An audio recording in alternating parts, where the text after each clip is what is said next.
Hilltoppers win it.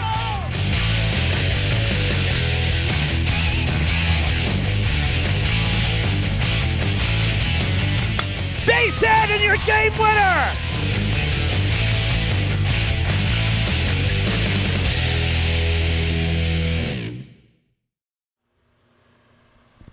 Good afternoon, baseball fans. Welcome back to Skip Lewis Field here on the campus of Durfee High School. Live baseball coming your way as the Hilltoppers welcome the New Bedford Whalers to town. Great to have you here on this Friday afternoon. A little bit of clouds in the sky, not as much sun as Wednesday, but still great baseball weather. Evan Massu joined today by Jim Phillips. Great to have you, Jim, for the broadcast. We've been trying to plan this for a couple years, and like the baseball players, we had to wait an extra year, but here we are. Well, it is a wonderful day. The weather's perfect, I think. It's not too hot, and we've got a nice breeze going, although it may be blowing in, maybe a little bit difficult for the hitters, but the Durfee Hilltoppers take the field, and John Seed and Mike Martin are meeting with the umpires, talking over the ground rules for this ballpark. And we should be starting pretty soon. Evan, I want to thank you very much for inviting me. It was really a pleasure to get your call about this. Now, I got the first call a year ago, but it's been a really I've been looking forward to this for quite a while. I miss doing sports I haven't really done sports in a long time, long time. So this is a great way to get back and talk about something I love, baseball, and I know you love it too. Oh, yeah, for sure, and I know what a big Red Sox fan you are. I am as well. We'll talk about the Sox as the game goes on. We got to get prepped for Durfee baseball, and one of the things we want to talk about is, of course, and I mentioned it Wednesday, we've talked about it throughout the year here, is, it's particularly for spring. These players lost something last year, and I don't think that everybody fully realized how much they lost until it wasn't there. You kind of take it for granted. And Coach Mike Martin, this is his first year with the Hilltoppers. Last year would have been his first year. I caught up with him at practice, and he just was very appreciative of everything that all the coaches and staff here at Durfee are doing to try to add some normalcy. So here's Coach Martin, and we'll be back with the first pitch in just a second. From day one, I've known, or I felt, as soon as we could, and thankfully, Brad has been unbelievable. Brad's been one of the adults I've really admire for the willingness to say yes for the kids until you can't. Sometimes it just seems that it's easier to say no because of what we're dealing with, and I just really feel very lucky. The out-of-season coaching that was allowed was unbelievable, so unbelievable that he saw the benefit and knew whatever extra work it was going to take the athletic department, he was willing to do for the kids. And I really, really feel the same way, whatever I can help and bring beyond just the coaching right now, but just that normalcy. And again, I use the word a little bit of recovering or trying to get back a little of what they lost. So you heard it there, as we said, this is so great. Baseball was the first team sport, Jim, that I ever followed. Not having, usually throughout the year, we get into March and it's baseball all the way through September until school starts back up, because most summers I covered the summer leagues as well here in the city, Legion Ball and Fribble, the independent leagues. So it's a marathon for half the year of, baseball. So not having it last year certainly was strange, and it's great to have it back. It is great to have it back. We have the first pitch was outside and low, but I can tell you that Josh Perez is on the mound for Durfee. And if you'd like me to run down the rest of the lineup quickly, sure. Go for Rainin Goodine is in center field for New Bedford, followed by C.J. Dunstan. Ian DaCosta, he's a shortstop batting third. Frank Jamie is the right fielder hitting fourth. Will Tarpey is the pitcher batting number 5. Parker Aranis is the third baseman. He hits 6th. Matt DaCosta, second baseman, batting 7th. Ben Cortez is the first baseman, hitting 8th. and Jordan Graham is the left fielder hitting ninth. Whalers come in at 0-4. Jim looking for that first victory. The Hilltoppers and Whalers have already squared off once this year. It was an 8-6 victory for Durfee on the road. Perez did not start that game, but Coach Martin, pretty high on him, says he's the ace of the club. Hasn't got a win yet this year, but he's pitched pretty well, according to Coach Martin. Yeah, just the one earned run in 11 innings. Behind in the count here, 3-1 to Godin, and he loses him for a leadoff walk. And as Dunston comes to the plate, run down Durfee's defense. In the infield, it's Lopes at third, Espinal at short, Cavaco at second, and Sylvia at first. Left to right in the outfield, Martel, Boria, and Dumont. Reese behind the dish, catching for Perez. I'll be interested to see how Tarpey does today for New Bedford on the hill, because he did face Durfee in that first game. So he's getting a second crack at the Hilltoppers, whereas, you know, the New Bedford offense, they haven't seen Perez yet.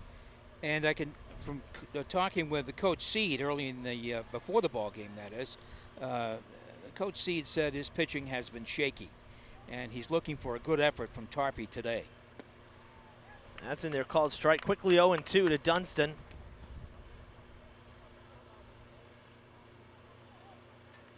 And you know, it's funny, 0-4 for New Bedford, Durfee 3-3.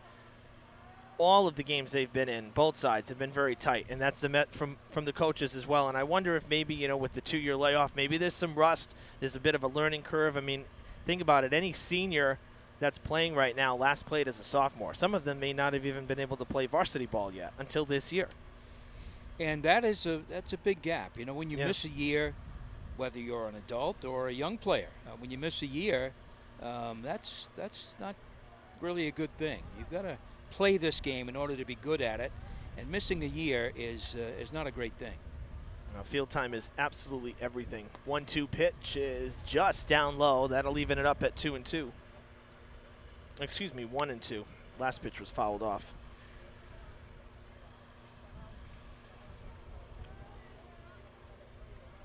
Good lead over there for Godin at first. Takes the secondary lead. Pitch coming in, down low. Now 2-2. I haven't seen Perez yet this season either.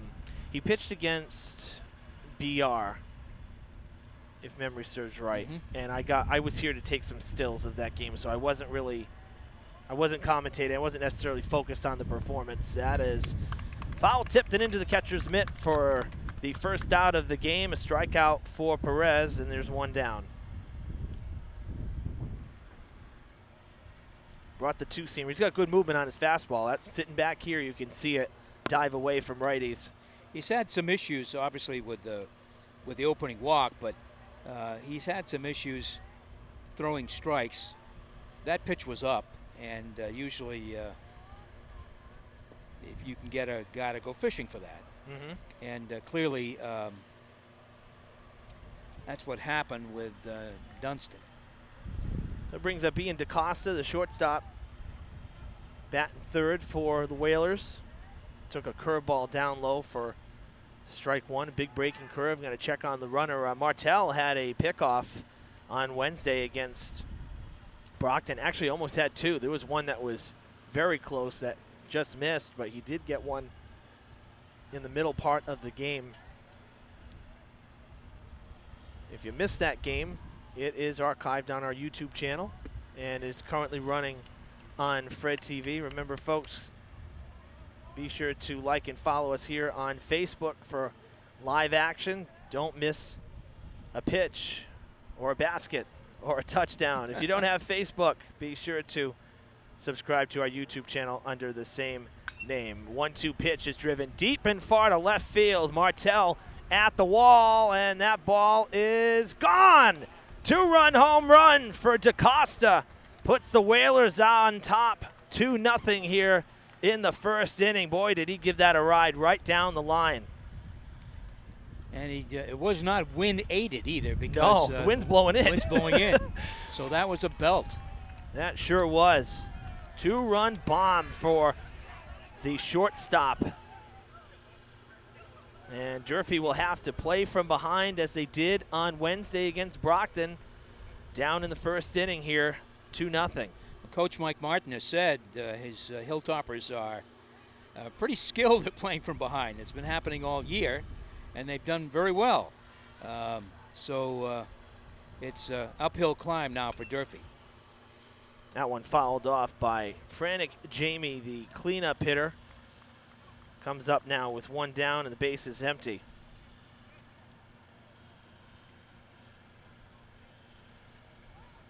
Hilltoppers gave a few balls a ride down to left field. That's hit hard on the ground to short.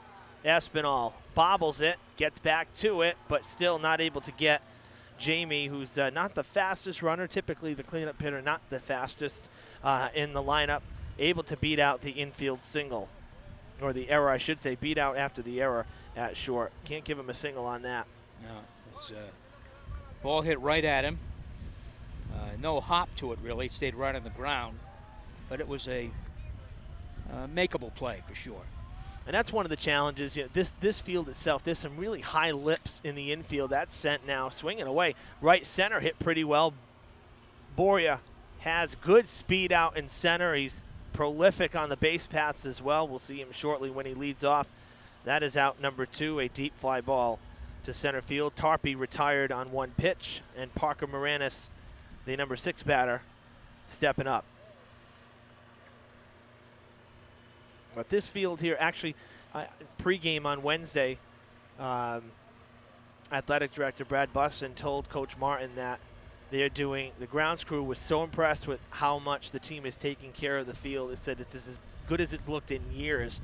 And I do have to say the infield looks pretty good. When I was walking out on there, too, there weren't a lot of ruts. There weren't a lot of pebbles. They're definitely raking it well. There's some clay in there. Mm-hmm. It does look good. I don't know how the grass is, but, you know, in terms of taking hops, you know, on ground balls. But the infield itself, the playing surface, the dirt, does look quite good. 1-1 to Moranis. Jamie at first with 2 down.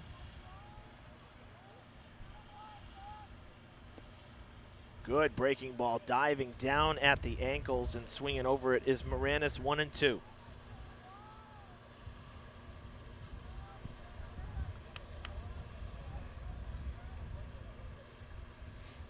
Perez looking to get out of it here with just the 2 runs allowed. 2-strike offering is swung on and missed. 2 Ks in the inning, but 2 runs in the inning for the Whalers as they lead it 2-0 after half an inning.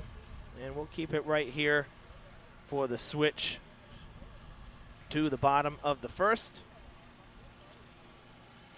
as Will Tarpey gets ready to toe the rubber for New Bedford. We'll run down the Hilltoppers starting lineup for this afternoon's game.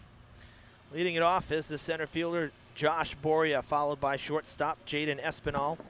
First baseman, Matt Sylvia, bats third, and Ryan Lopes in the cleanup spot at third. Lopes had such a great afternoon, Jim, on Wednesday. He had some really good at-bats, really making the pitcher work.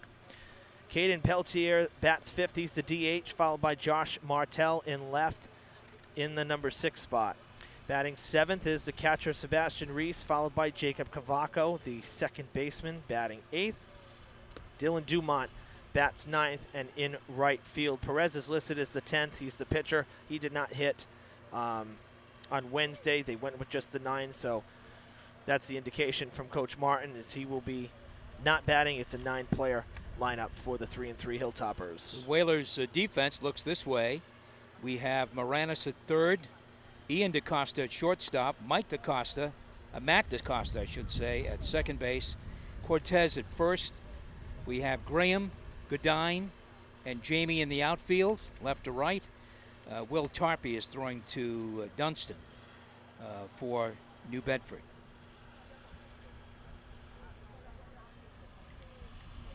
As we mentioned, as Evan mentioned, the Whalers are 0-4, and that kind of a surprise. I mean, they do have some talent.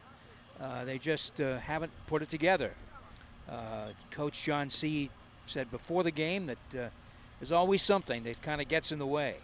They issue a walk, and then there's a hit, and another walk. I mean, once it gets rolling, it's hard to stop. Sure. And his pitching is, he admits, needs some work. He's hoping for a big game from Tarpey today, get a win here in Fall River, and turn the rest of the season around. Well, I think when you're 0-4, but you're playing close games and you're in it, you kind of need that get me over win. Now, Sure. get the monkey off your back, and then you can just start playing baseball how you want to.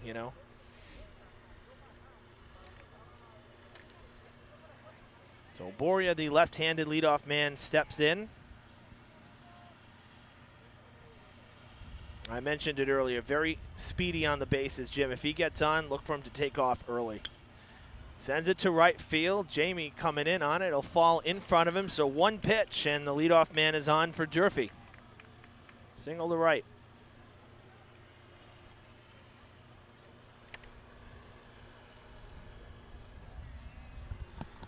Jamie took a nice stroke at that and didn't seem puzzled at all by the pitch.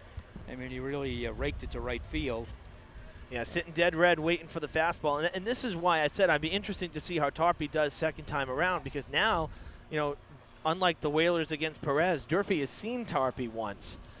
And so I think in that respect, we talk about field time is so important. At-bats is so important. When you've already seen the guy once, I would think that it's up to Tarpey to mix it up. Otherwise, here he goes, taking off, and he is safe. Oh, he called him out. He must have slid off the bag.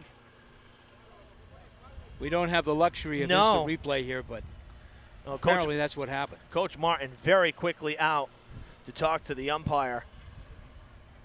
I mean, certainly Boria was there before the throw, but we saw the umpire, with the brush, the big, push-off kind of motion, so must have slid past the bag. He overslid the bag. So a caught stealing, too much speed that time for Boria.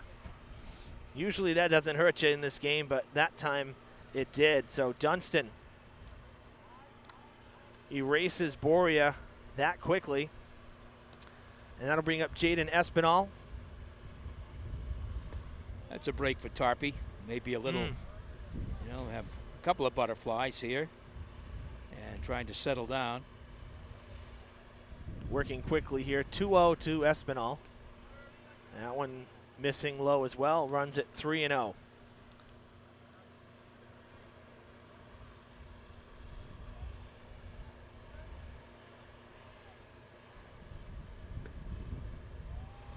Wow, that one missing too.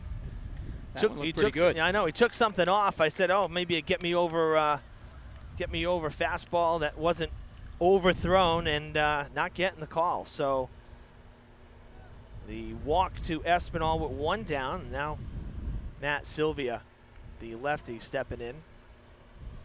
Nice to have that balance as well. Left, right, the top four batters to start the game.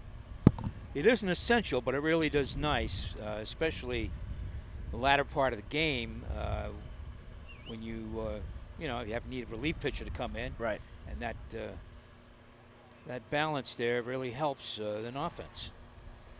I particularly like it for the leadoff man, because someone like Boria, I mean, he swings away and he swings a pretty good bat, but if you want him to try to drop down a bunt, he's got so much speed, and when you're in that left-handed batter's box, you're kind of getting that extra step to first base already on the drag. So that one in there for a called strike 2.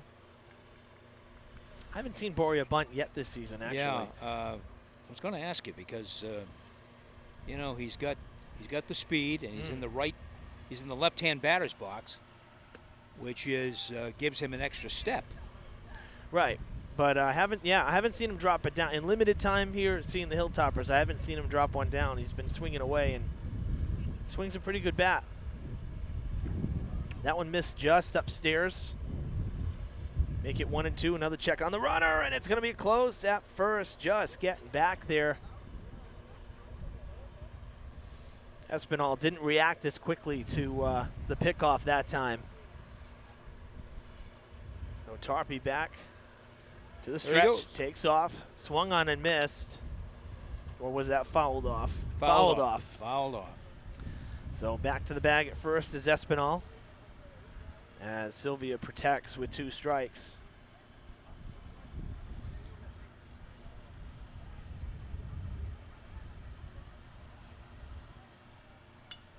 That is sent to the left side, high. Shallow left. DaCosta coming over from short to make the catch. Nice ranging play. He had to go further than Moranis for that one, but makes the catch. 2 down. Well, the wind is a factor here, I think, Evan. There's, I'm not sure it's holding balls up, but like the base hit by Borey at a right field, I thought that was a catchable ball, and the right fielder looked a bit uncertain. Taking off, another chance for a throw out, and got him. Dunston with 2 caught stealings in the inning. The Hilltoppers erased on the bases twice, despite getting 2 men on. Just the minimum faced, really, here. 3 outs for Tarpey in a scoreless first inning. Second inning coming up here at Durfee.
Second inning about to begin here at Durfee, and it starts with a swinging strike to Matt DeRosa, the bottom third of the Whalers lineup expected here in the second inning. DeRosa, the second baseman for the Whalers.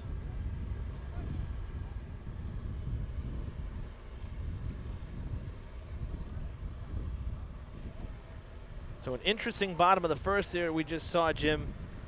Leadoff man gets on with a hit, caught stealing. Second batter gets on with a walk, caught stealing. And Sylvia popped out before the second caught stealing. So kind of a strange offensive inning for Durfee. Yeah, it was. Do they normally run that much, Evan?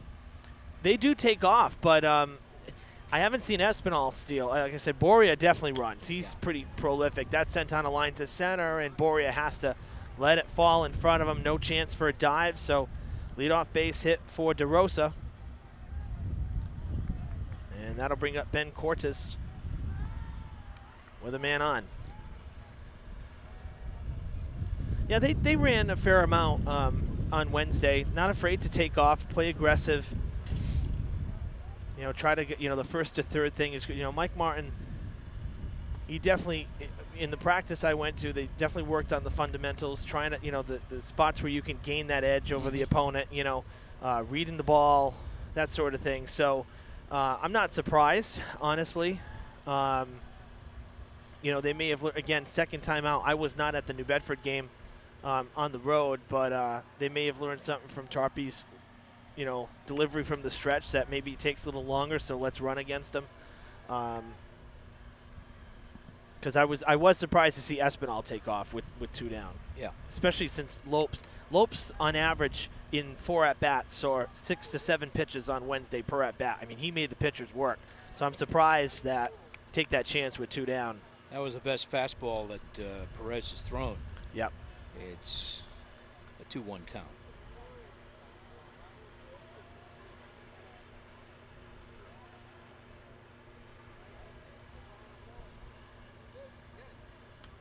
Almost the same spot. That one fouled off into the construction site.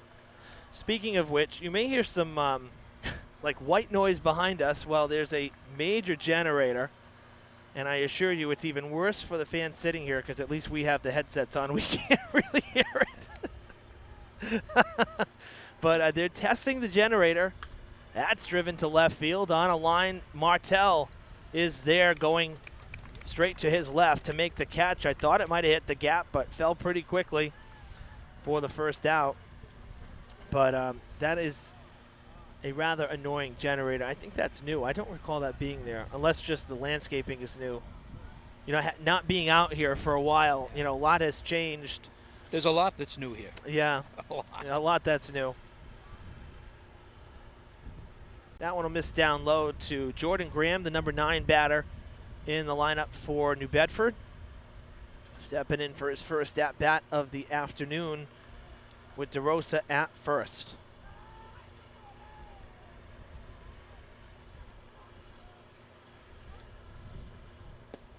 Swinging through the fastball for strike 1. Well, the home run and then that deep line drive to the gap that was just caught were fastballs, and Coach Martin said New Bedford can hit the fastball very well.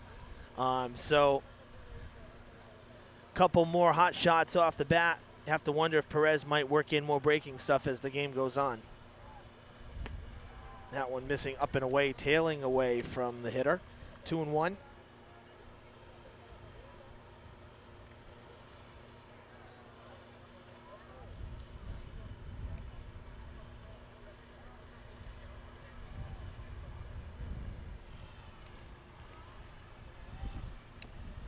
Oh, late swing. Pulled the trigger. He thought about it, thought a little too long, and then he pulled the string on it. That was way out of the zone.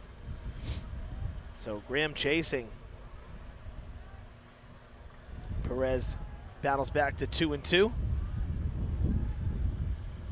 And he got him swinging. Look at the movement on that. Really tailing away. Big break on the 2-seamer. That's the 3rd strikeout for Perez, and it brings us back to the top of the order to Godin.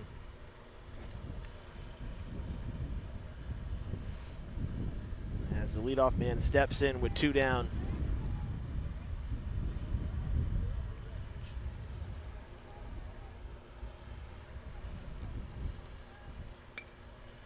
First pitch swinging on the breaking ball, reaches out for it, and Boria comes in to make the catch on the run for out number 3. Pretty uneventful top of the 2nd for Perez and the Hilltoppers. Just 4 batters faced, working around that leadoff single.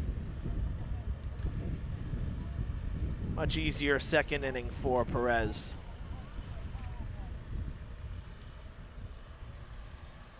And Evan, there appears to be, it's getting more breezy.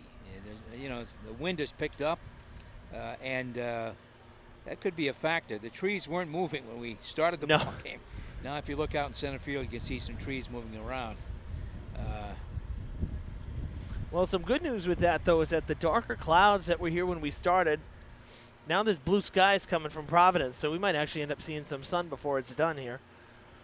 But, yeah, definitely breezier than Wednesday, and I think that's going to – it could play into some of the pop-ups. I mean, you saw the home run. That was pretty deep drive to left field right into the wind, and it still carried.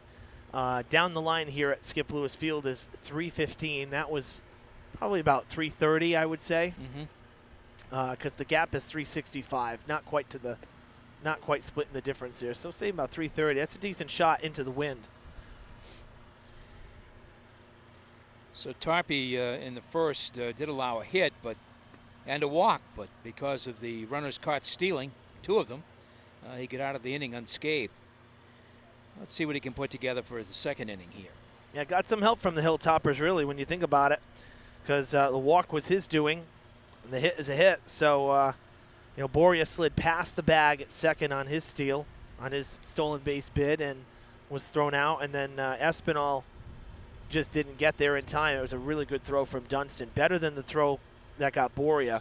So left Lopes at the plate. Now he'll lead off the second. 4, 5, and 6 for Durfee, middle part of the order, as Tarpey goes to the windup. And it's ball 1.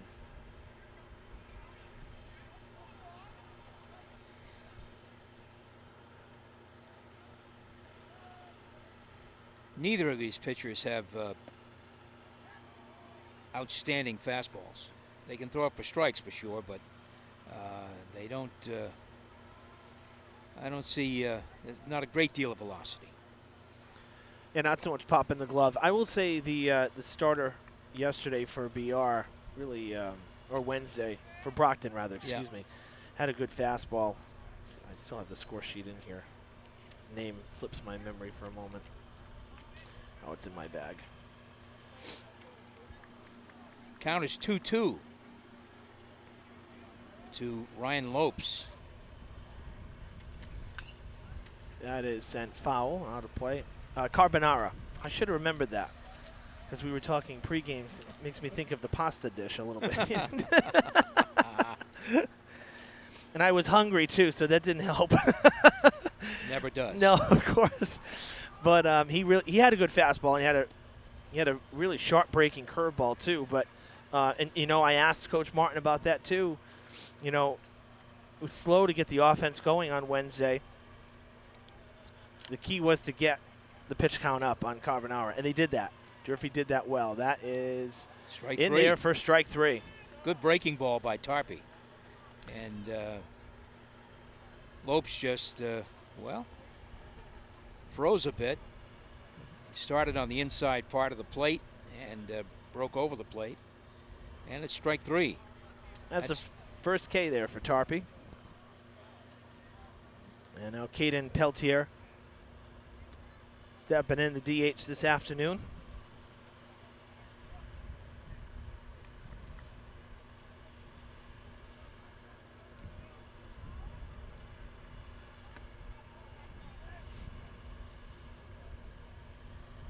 Looking at Durfee's schedule, they've won 1, they've lost 1, 1-1, lost 1. It's been an alternation here this season.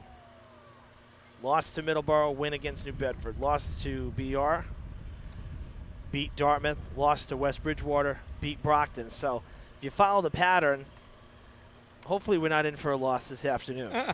We don't want that. 3-1, fastball in there.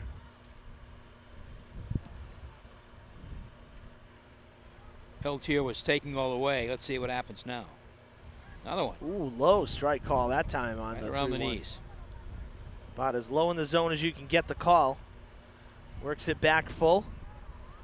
Tarpey very quick to work. Payoff pitch to Peltier, loses him down low for ball 4. Second walk of the day for Tarpey. And Hilltoppers with a base runner with 1 out. I'll bring up Wednesday's starting pitcher, Martell, who went the distance, all 7 innings, a complete game effort, and the win against Brockton.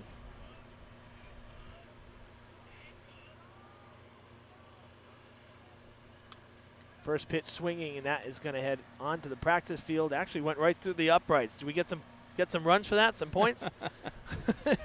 Right through. It's a beautiful complex here, Evan, no question. They've done a great job replacing older facilities. That gets away, and the backstop here, we talked about it Wednesday, very large, one of the larger in the area, so easily up to second base on the wild pitch is Peltier, runner in scoring position for Durfee for the first time.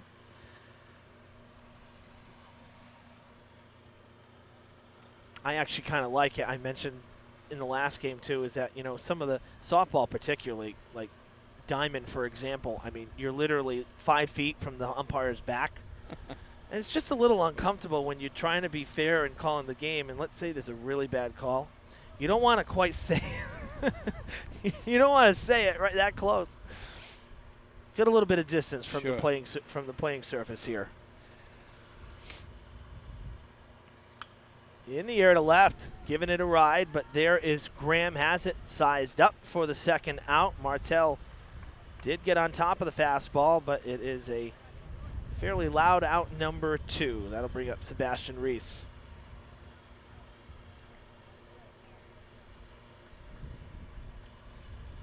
Able to turn on it, just a little too much top spin on the line drive. Didn't get under it enough. Now you said that Reese never played catcher before this year. That's my understanding, yeah. As a sophomore, getting the start on varsity. Looks at strike 1. I'll tell you, he made a spectacular play on Wednesday, a check swing pop-up. Couldn't have gone more than 20 feet in the air, full sprint into a hook slide right near the fence and was able to make the catch. Really Superb, athletic. Yeah, great play. He's a Fouled back to the fence. He's a big guy. Yeah, he got up very quickly and tracked it right out of the chute. Really made it. That was such a great play. Down in the count, though, 0-2 with 2 down.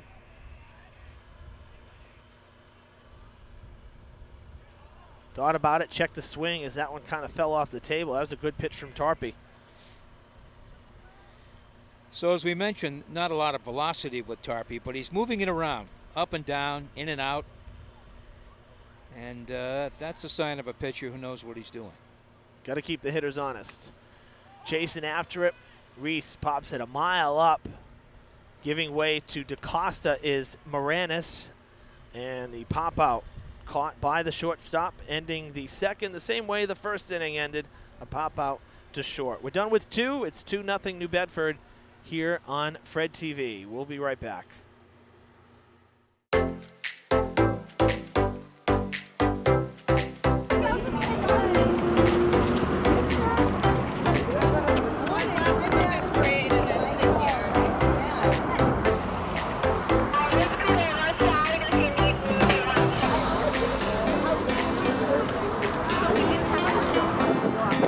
That's cool. Yeah, that's cool.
Perez finishing his warm-up tosses. Reese had just hit for Durfee, so assistant coach Alex Benavides, who caught in high school and college, taking the warm-up pitches there for Perez. Last one, and Reese will send it down. Third inning about to begin. Evan Massoud and Jim Phillips with you live on Fred TV Sports Facebook. Thanks for tuning in this afternoon. If you're just joining us, quick 2 runs in the first for New Bedford. It was a 1-out, 2-run bomb to left from Ian DaCosta, who we'll see in this third inning. That's the difference. 1 swing of the bat and 2 quick runs early. C.J. Dunstan will lead it off for the Whalers. A strikeout victim in the first, 0 for 1. And swings through the first pitch. First strike 1.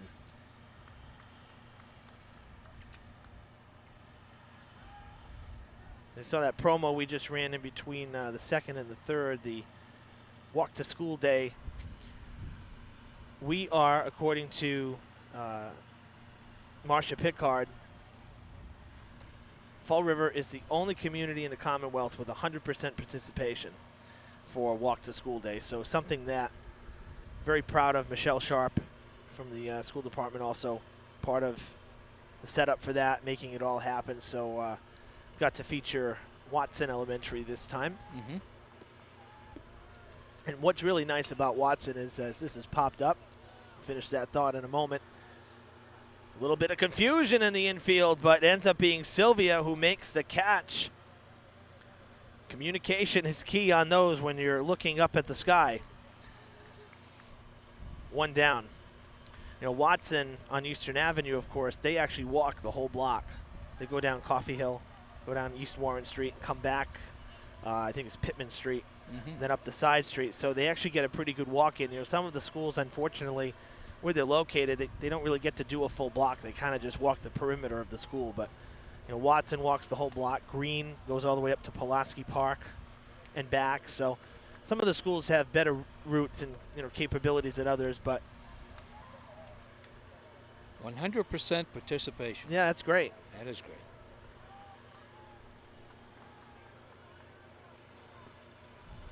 That one missing down low. It looks like we've lost the scoreboard here at Skip Lewis Field.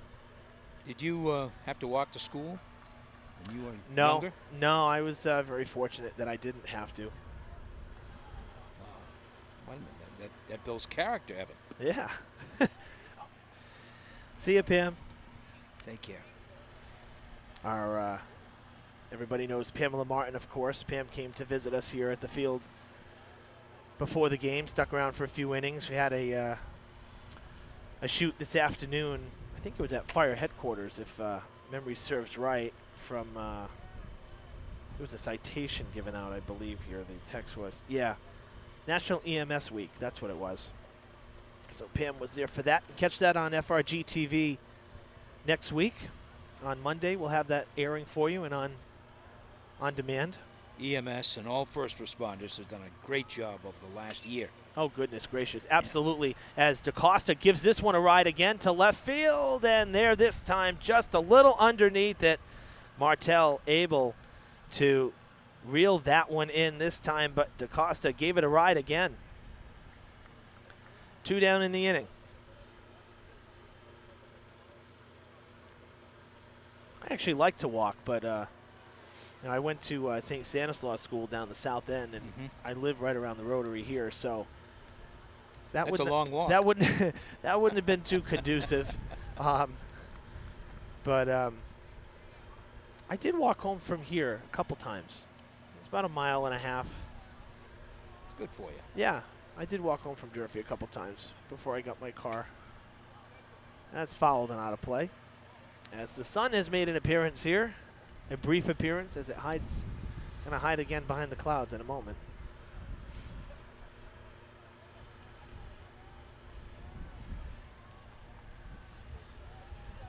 I believe the count is 0-2. On the ground to third, in between hop, nicely snared by Lopes, and the throw across the diamond is in time. It is a 1-2-3, top of the third inning for Perez and the Hilltoppers. Kept New Bedford off the base paths for the first time in the game. Let's see if the bats can get going here for the Hilltoppers. Will be 8-9-1 expected for Durfee coming up in the bottom of the third. Boy, DaCosta's hit the ball hard a couple of times. The home run, of course, the 2-run homer in the top of the first, and then that long drive to left field that may have been held up by the wind to some degree, but I think it was. I really It's think enough. it was. You know, the home run in the first didn't get as high elevation-wise. There was more hit on a line. And I think it stayed out of the breeze. But this last fly ball, I really think the wind knocked it down because it got off the bat pretty quick, and then it seemed to just drop out there. Tarpey's looked good, though. well, he's got them out. I mean, again, not overpowering, but he's had a couple of walks, 1 strikeout. So he has mixed his pitches and has been successful so far. And I think to your point, you know, that first inning after getting the lead, you get the leadoff man on, one pitch, the base hit, but then he gets erased. Then you walk the second batter. He ended up getting erased. To get out of that after allowing 2 base runners to reach base in that first inning, to get out of there with no runs allowed, that's a confidence booster. That's the kind of thing that Coach Seed was talking about in terms of, hey, we really need a win. We need all the pieces to fall together. And sometimes a little luck runs your way, too. Sure, absolutely. I mean, luck can be a big factor here, especially when you're 0-4. Right. Looking for that win. So, yeah, I think it's been a good start for Tarpey. He has, again, moved the ball up and down. Not a big strikeout pitcher, but certainly he's had some success, and he's had some help from his teammates as well. Dunston throwing out 2 base runners. Strike is in there to Jacob Cavaco, and the bottom of the third is underway. Second baseman for Durfee getting his first at-bat. Dumont on deck. Then it'll be back to the top of the order. Dumont did not start on Wednesday. He came in defensively later in the game. He took over in left field. So getting the start today in right. And that one bouncing in, so 1-2.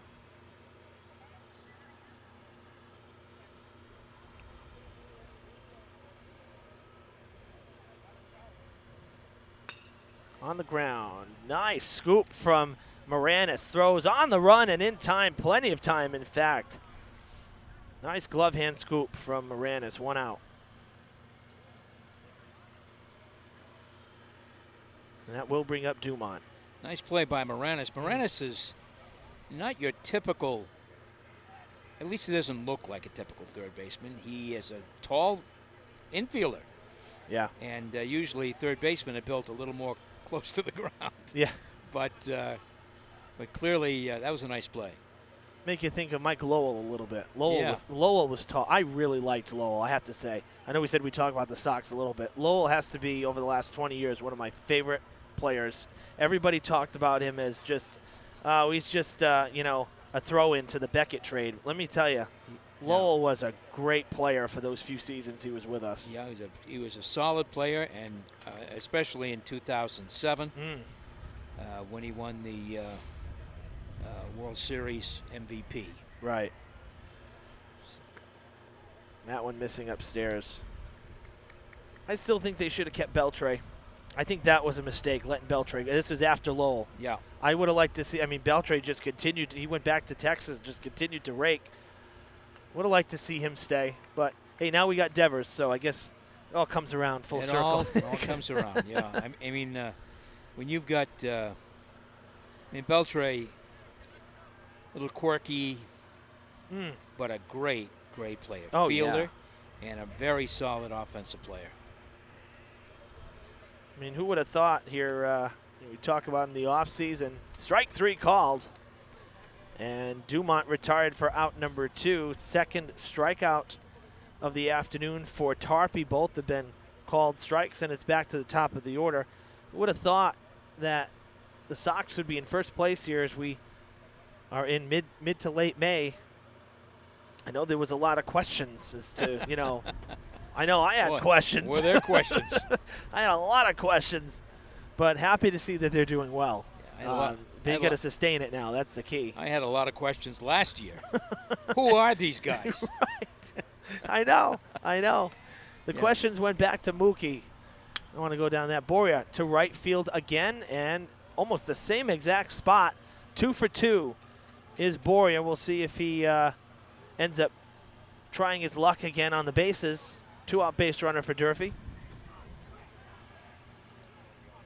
I'll tell you, if the Sox can stay healthy and they can kind of continue to build throughout the year, and if Sale is able to come back late and actually be effective, think about some of the moves that the Sox have made at trade deadlines in the past that haven't panned out. What if you get Sale at the trade deadline or about there, you don't even have to make a move? That's a very pleasant thought, right?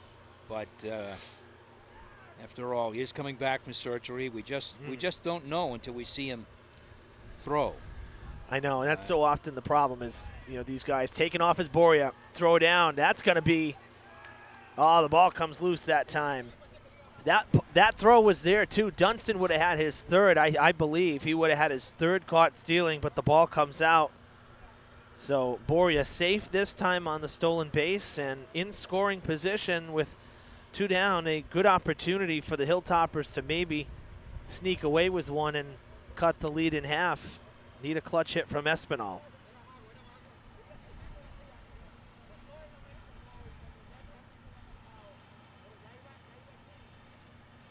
Well, I'm convinced Boria can run, and they're not afraid to send him. Yeah, he can run.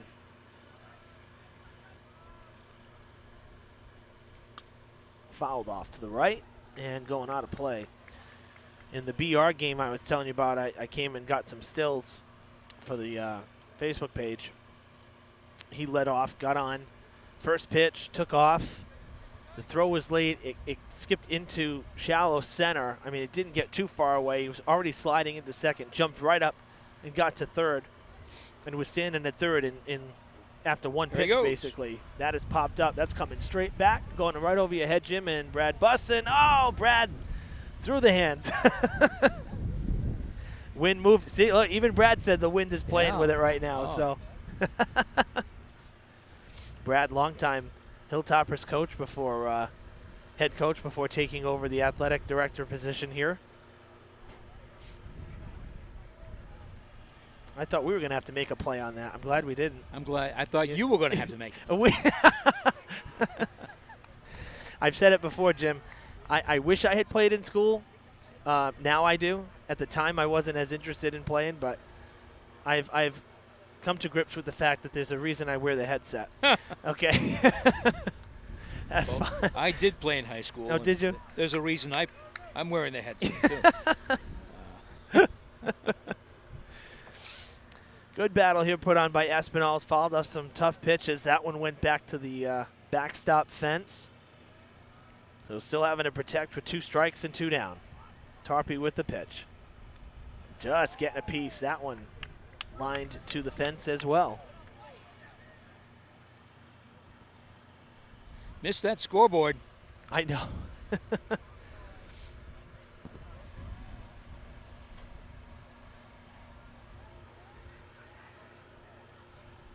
Breaking ball, and that has popped up in the infield. Tarpey calling for it.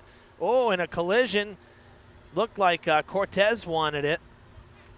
And then Tarpey ends up making the play. So they strand the runner at second base. New Bedford continues to lead Durfee 2-0 after 3.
Fourth inning about to begin here at Durfee. 2-0 Hilltoppers. Perez off a 1-2-3 third, hoping to keep it going here. Will Tarpey will lead things off in the fourth, who just got out of a nice jam here, worked out of it cleanly, Jim, and able to hold the lead. He's really done a great job on the mound. Again, he's not a big velocity guy, but clearly, that's ball one. He clearly he's mixed his pitches well and doesn't panic. And he had a runner on base again last inning. At the plate, he's 0 for 1. Yeah, Boria with that 2-out single, 2 for 2 out of the leadoff spot for Durfee, and this time got into second on the stolen base, so making some noise, becoming a bit of a distraction for Tarpey, but really never really checked on him at second either, quite honestly. He just focused on Espinal, and that was it.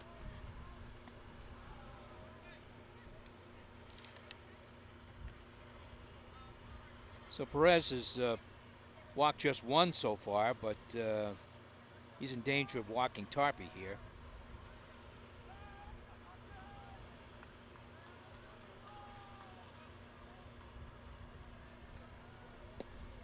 And that one will miss inside.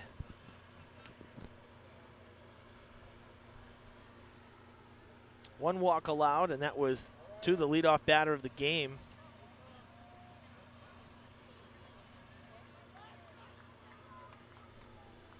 Three balls on the batter. Swinging through it upstairs, and Tarpey slams the bat down, frustrated that he chased it.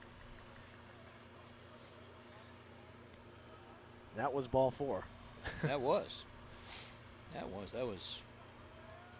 way up there. Eye level.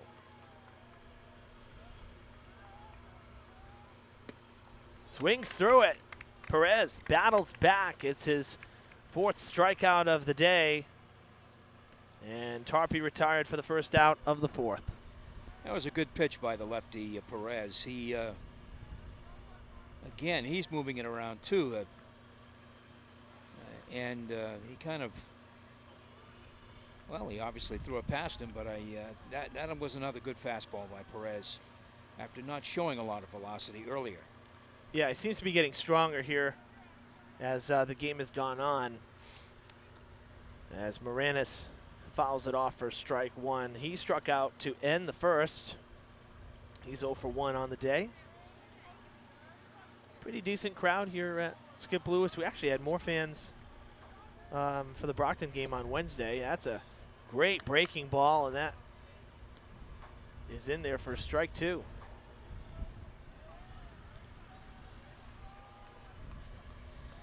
Perez obviously seems to be getting his bearings here after the 2 runs in the first inning. The pitch looked pretty good. Down around the knees. Yeah, called a little bit low, it appears, by our man in blue.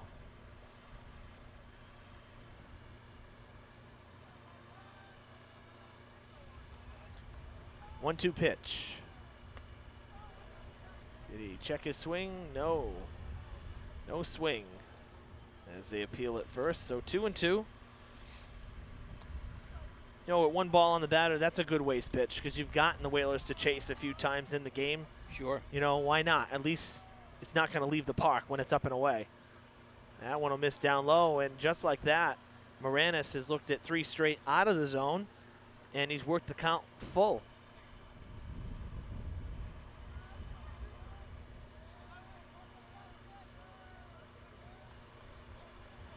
New Bedford 0-4 on the season and looking for a win today. Grounder to the right side got jammed, and a pretty routine play for out number 2. Cavaco to Sylvia, 4-3 on the putout. And that is 8 in a row retired by Perez. So he's really settled down after the first. He has got New Bedford to chase a few pitches, which have helped him. But he's getting outs, and that's important. 8 in a row is pretty good. Yeah, last batter to reach was the man at the dish, Matt DeRosa, the second baseman. He singled to center to lead off the second. Perez took care of the next 3 there, a 1-2-3 inning in the third, and now back-to-back outs here to begin the 4th. Swinging through it.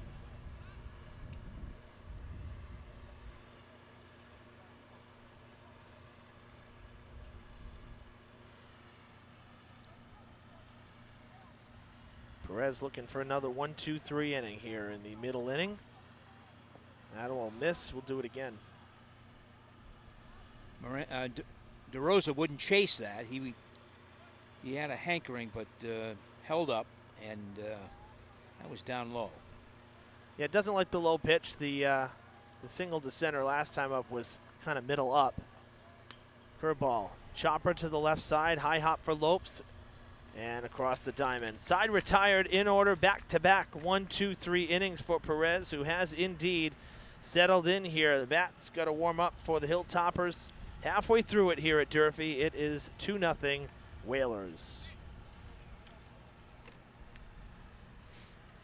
Yeah, the Durfee bat's got to try to figure out Tarpey, Jim, and give their starter some help, because really, aside from one pitch, the home run, at least it wasn't a cheap shot. It wasn't an error, that allowed a run. I mean, it was a bomb to left field, and you give those up sometimes.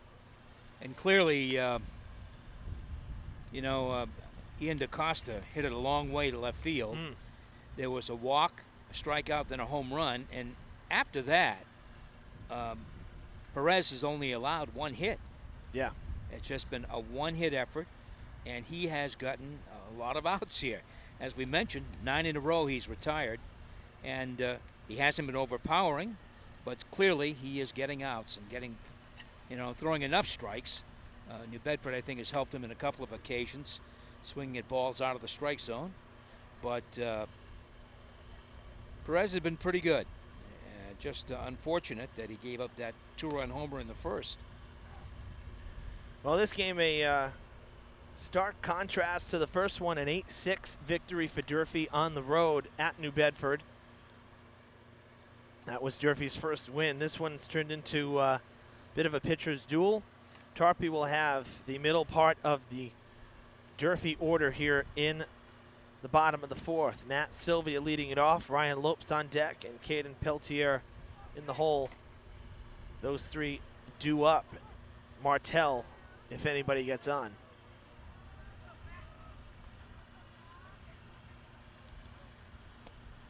And it's a first pitch strike from Tarpey on that outside corner. 0-1 to Sylvia. Sylvia popped out to short to end the first, an 0-for-1 day. As he steps in for his second at bat, swings over that one for strike two. Tarpey is one of the fastest, one of the fastest working pitchers I've seen for baseball in a long time. Makes me think of, softball pitchers. That's sent to center. Godin giving it a ride, giving it a look, I should say. Able to get there as Sylvia gave it a ride for out number one. You were saying? Well, I was saying that Sylvia kind of helped out Tarpey there. The second strike was a ball in the dirt, and he swung on and missed. And then the fly ball was center field. So one out brings up Brian Lopes. He's been to the plate twice because he was standing at the dish when Espinal got thrown out in the first to end the inning. So then got a second crack at it and struck out in the second to lead things off. And I believe he went around. No. 1-1 count. 1-1. Thought he might have crossed the plate there, but we're behind. So we're behind all the action. Tougher to see from here. 1-1. Make it 1-2. So Tarpey is moving the ball around, throwing strikes, facing the tough part of the order here and holding his own.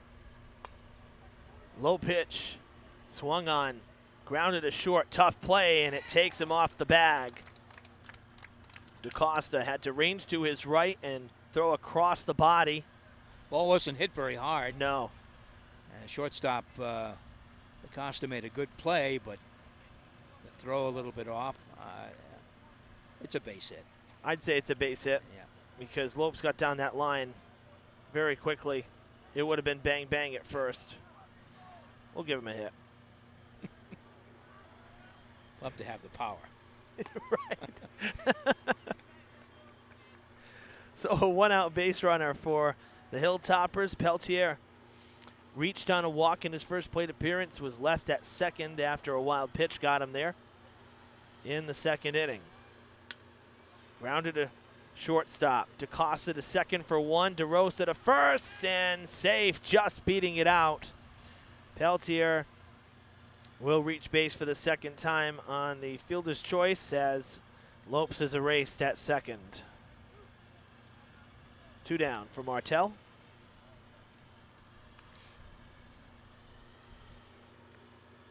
Martell hit the deepest ball for Durfee this afternoon, sent it to deep left field for an out, fly ball out. That one gets away, and up to second goes Peltier on the pass ball. So another opportunity for the Hilltoppers. Man at second with 2 down. They had Boria there last inning, and Espinal popped out to the pitcher. What will Martell do with 2 down? Oh, taking off for third. Throw is late. Very surprised by that. I mean, he got a walking start, basically, Peltier did. Not the fastest Hilltopper in the lineup, but nobody holding him on. Had a big lead to start. So 90 feet away. Good thing he made it. He would have heard about it if he didn't. Right. Coach Martin standing right there. High chopper. This is like a swinging bunt. Barehand Tarpey. Throw to first. He threw it away. Hilltoppers are on the board. And up to second after a collision with Cortez. Martell went down, got tangled up at the bag. And he is at second base. So Durfee able to push one across. I would say that was a single and an error on the pitcher. Yep. So And RBI. RBI. And then the E1 gets him to second base. Hilltoppers on the board in the fourth. Sebastian Reese at the dish. Takes strike one. We'll update our scoreboard here.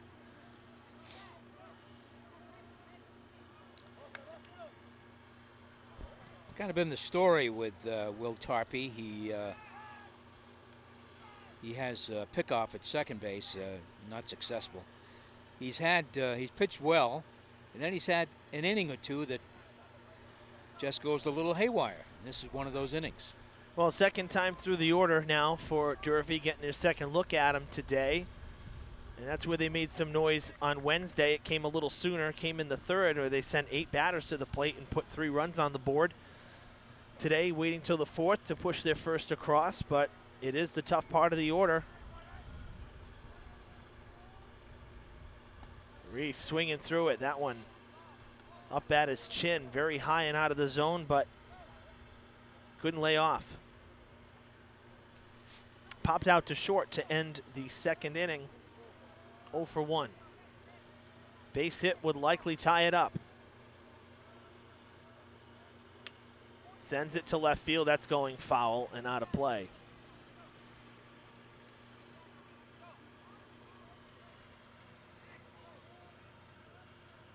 Now, Tarpey made a great play on that swinging bunt from Martell, but kind of got the sense that it was going to be a tough, he made the bare hand, so he got to the ball, but had to rush the throw, and that never turns out well. Poked to first base on the ground, a little cue ball shot, and it is taken for out number 3. 3-1, or 3-2-1, the put out. Hilltoppers get themselves on the board. It is a 2-1 ball game after 4 innings here at Skip Lewis Field. We will be back with the 5th right after this. Stay with us. Hello, I'm Robert Correa, principal of the Resiliency Preparatory Academy. And I'm Matt Damaris, principal of BMC Durfee High School. On behalf of all members of the Fall River Public Schools class of 2021, including Stone Therapeutic Day School, we are asking for the entire community to support a fundraising effort to honor our graduates this year. Due to the disruption of the COVID-19 pandemic, the class of 2021 has missed out on the ending of the junior year, as well as so many of the traditional events and milestones that happen during a typical senior year. Last year, our community opened their hearts to support the class of 2020 in a big way, and we were able to provide them with gifts and mementos to replace what they lost. Students received t-shirts, blankets, and gift cards to local restaurants. All of the funding we raised stayed in the community with local businesses. We are hoping to do the same for the class of 2021, but on a larger scale. In the coming weeks, we will announce opportunities to support fundraising for the Fall River Public Schools class of 2021 via social media. Any events we are planning, including graduation, will be guided by the state's reopening regulations. We look forward to celebrating and honoring Fall River Public Schools class of 2021. With your help, we will send them off in style. Thank you.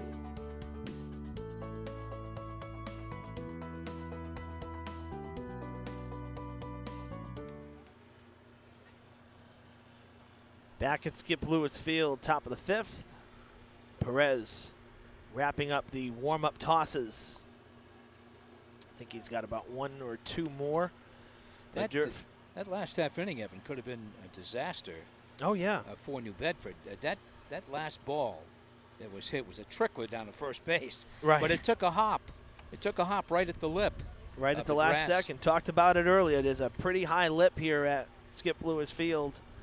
You know, the dirt is pretty level, but the grass is a bit higher. Yeah, especially around the corners.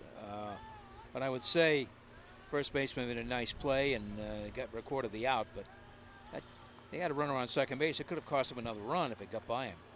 Sure could have. How about that tailing fastball? Started at the hitter, curls back over the plate for strike one. Perez has really settled down after the home run in the first inning. The only blemish really today for him, he's retired 9 in a row as we begin the fifth. And a fast-moving game, dare I say it. Took us 90 minutes to get through 3.5 innings on Wednesday. We've gone through 4 in just over an hour. And that's what happens with a pitcher's duel. Yep, when you can throw strikes, at least to some degree, there's been some walks, but really not many. And the hitters have helped the pitchers in both cases by going after some high pitches. Swung over the curveball, and that is strike 3. Gone on 3 pitches is Cortez. 10 in a row, Perez. 10 in a row, and the 5th strikeout of the day.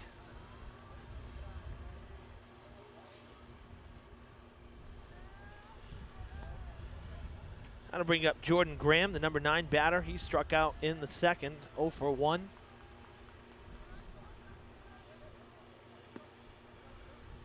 And swings through the first offering upstairs. That's been a good pitch for, as much as Perez is working in the zone, left, right, up, down. When he climbs the ladder, though, with so much movement on the fastball, he's really gotten a lot of swings and misses from the Whalers. That one too high. A little too high. But he's pitched well. I mean, I know I gave up the 2-run homer in the first, but since then he's been almost lights out. Right, and I mean, and again, I know I said it earlier, it's not like it was, a crazy inning by any stretch. It wasn't, hit after hit, big rally and whatnot. It was one pitch, and out of the park it went. 2 strikes on Graham. That one dips a little too low, too down and in.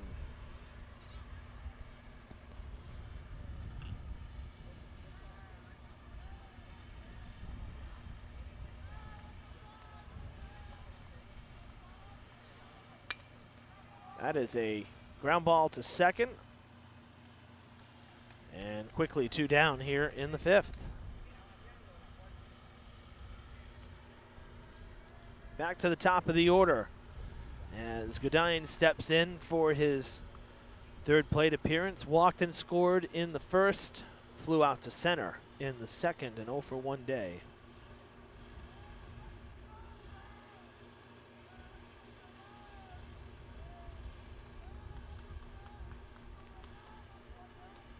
That one missing and getting past the glove of Reese off the tip of the glove.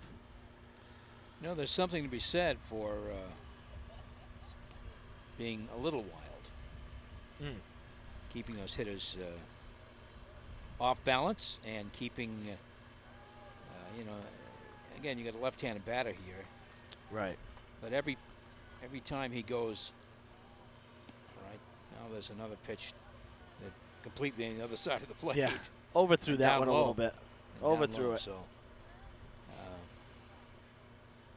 yeah, I'm sure Coach Martin wants to see him stay in this game. He has got a wonderful game going here. Got me over strike. 2-1. Yeah, effectively wild, right? Yeah, As we say. effectively wild. Enough to keep the hitters a little bit uneasy up there. Kind of slingshot arm delivery, like 3/4. That's why he gets so much tail on the fastball. So it actually kind of makes me think of Pedro a little bit. The way, just kind of slings the arm. Well, he's when he's got it going here, and he has got it going. I mean, there'll be occasional where he'll make a pitch that is non-competitive, as they say today. Mm-hmm. But that last one was a nice one. Swing and a miss. That's in there. Strike 3 to end the frame. 2 Ks in the inning. Another 1-2-3 inning for Perez, who has set down 12 straight Whalers. Great pitching performance through 5 for Perez. 6 Ks on the day. It's been superb. I mean, there's no doubt about it. And struck out 2 in that inning. He is getting stronger. Yeah, you can tell why. This is why Coach Martin called him really the ace of the staff. Like I said, I hadn't seen him pitch yet this season, but Perez is the senior. The senior pitcher here. Martel is a sophomore who pitched on Wednesday in the win. Well, it is a battle of seniors. Tarpey still on the hill. He's a senior as well. Right. And he's certainly pitched well. He has kept base runners to a minimum, and he's had some help from Dunston, the catcher, who has thrown out 2 runners trying to steal. Yeah, no reason to pull him anytime soon because he's been great. I mean, the only bit of trouble really came last inning when Durfee got on the board. Mm-hmm. So I got Pam found these. I know you're such a baseball fan. David, can you turn the camera our way here? So there's one of each. So one set for me, one set for you, Jim. Wow. From Pam. Oh, we're a little bit of a tight shot here. Hello, everybody. So some old autographed Sox photos. Where did you get these? Billy Canigliaro. I have no idea, quite honestly. She just says, you want them? I'm like, well, why wouldn't I want them? Ray Culp? Yep. How Ray cool Culp. is that, huh? So, Wow. thanks, Pam. Cool stuff, for sure. Very cool stuff.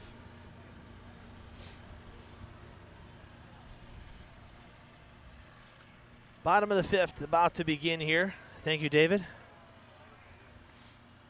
And a swing and a miss from Jacob Cavaco to get it started. Yeah, she came in with him the other day and says, I said, oh, there's 2 of each. He said, yeah. She said, you know what? A pair for you, and I know you got Jim on Friday doing the game with you. Pair for Jim, because Jim's a big Sox fan too. Okay.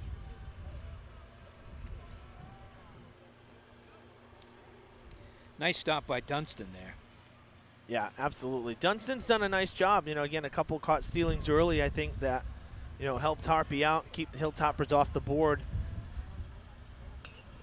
That's sent into left field. Medium depth, Graham coming in as the wind definitely knocking that down. That was hit higher, though, as well. Not so much on a line.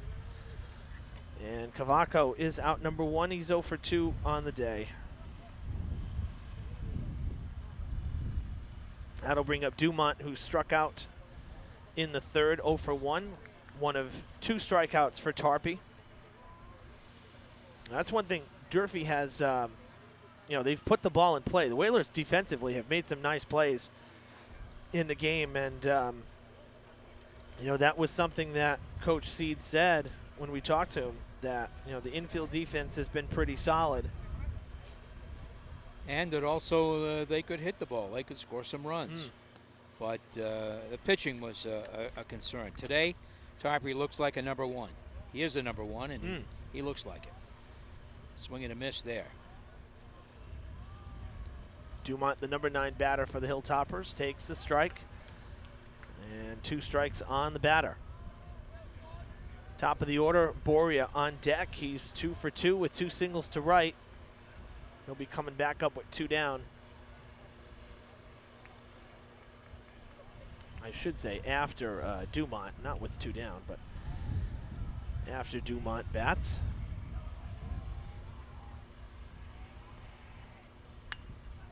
Chopper to the left side. It'll be Moranis. And pulled him off the bag. Tag was late. Single? What do you think? I don't know. Was the throw there in time? Well, yeah, he reached around for the tag. He reached around to yeah, tag. so we got to give an error on that, I would say. That's my estimation, at least. Would you concur? Yeah. I don't want to be too tough on high school kids. Right. You know, high school student athletes, I should say. Right. Moranis kind of throwing on the run there. Sidearm tends to tail. That's kind of what happened. Cortez had to come off the bag towards home plate. May have hurried the throw a bit because the ball was not hit hard. Yeah, and he had some extra time. He had a little bit of flex to at least kind of plant. So 1 out base runner. Dumont on for the first time on the error for the Whalers. Taking off. Boy, Durfee really running this afternoon. Safe at second with the stolen bases. Dumont. That's big.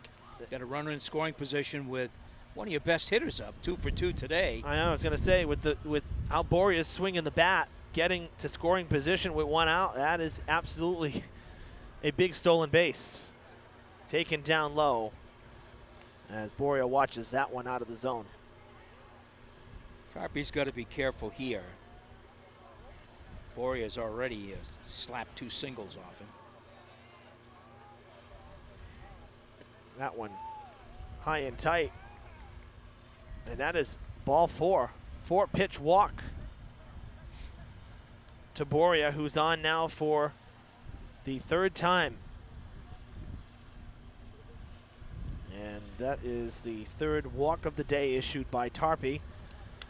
And it'll earn a visit from the Whalers coaching staff.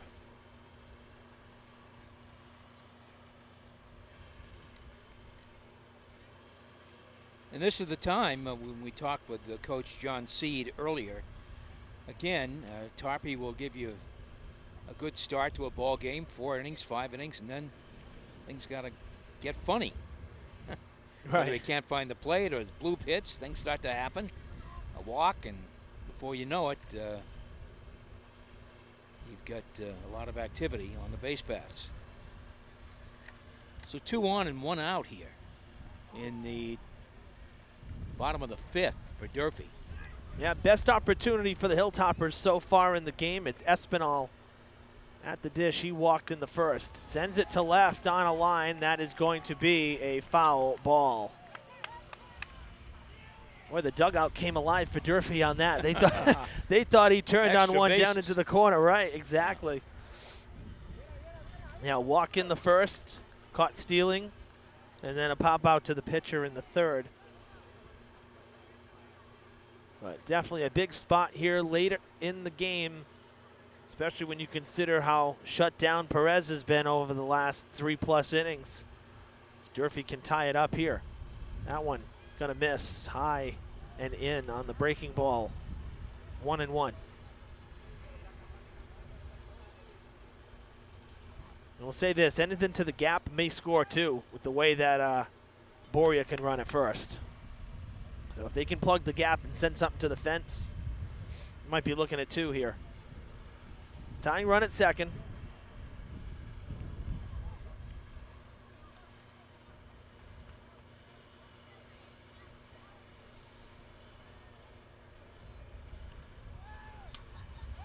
Turns on it, shallow left field, falling fast and having to go back. Oh, a collision out there. As I believe DaCosta, the shortstop, went out to make the play. Man, he's made a lot of plays at short. Pop-up calling off the fielders to make the plays and gets up with a bit of a limp. Well, it was a good play by DaCosta, but Sure. you know, I think he was trying to. We had the base runner at second, Dumont, Right. who was down to third base when that ball was caught. He had touched third base and had to hustle back to second, and there was no chance for a double play because DaCosta fell down. Yeah, I mean, that would have been an easier play for Graham. I mean, why would the shortstop go all the way out to medium left? That's hit on the right side, and it's through into right field. 2-out base hit, throw coming in. The runner to home, and it's a tie game, 2-2. Down to second, misplayed. 3-2 Hilltoppers on the throwing error from Dunston. And down to third base goes Sylvia. A wild turn of events, and Durfee has taken the lead. Well, that was quite a play. My goodness. We had a base hit to right field, a ball that got through the infield. An attempt to throw home. They were late, and the catcher, seeing the runner going to second base, attempted to throw him out at second, and that went into center field. So 2 runs have scored for Durfee, and they're still threatening. That's going to bring up Lopes, an 0 for 2 day. Honestly, I'm very surprised Dunston threw down to second there, because halfway to second base was Sylvia. You're not going to get him, and you have so much speed at third.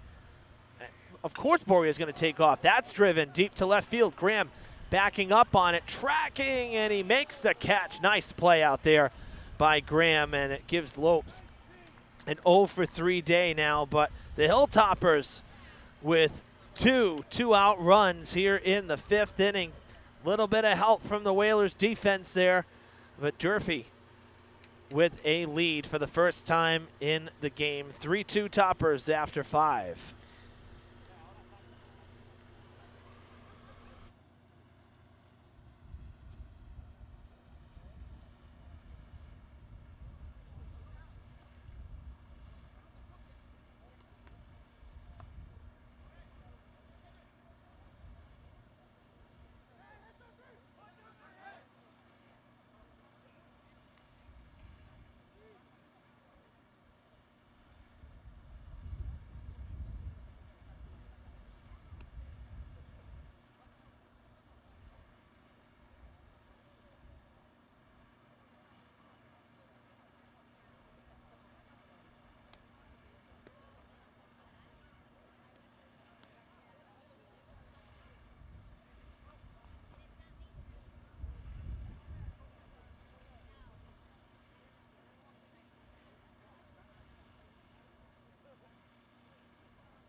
Sixth inning about to begin here at Skip Lewis Field.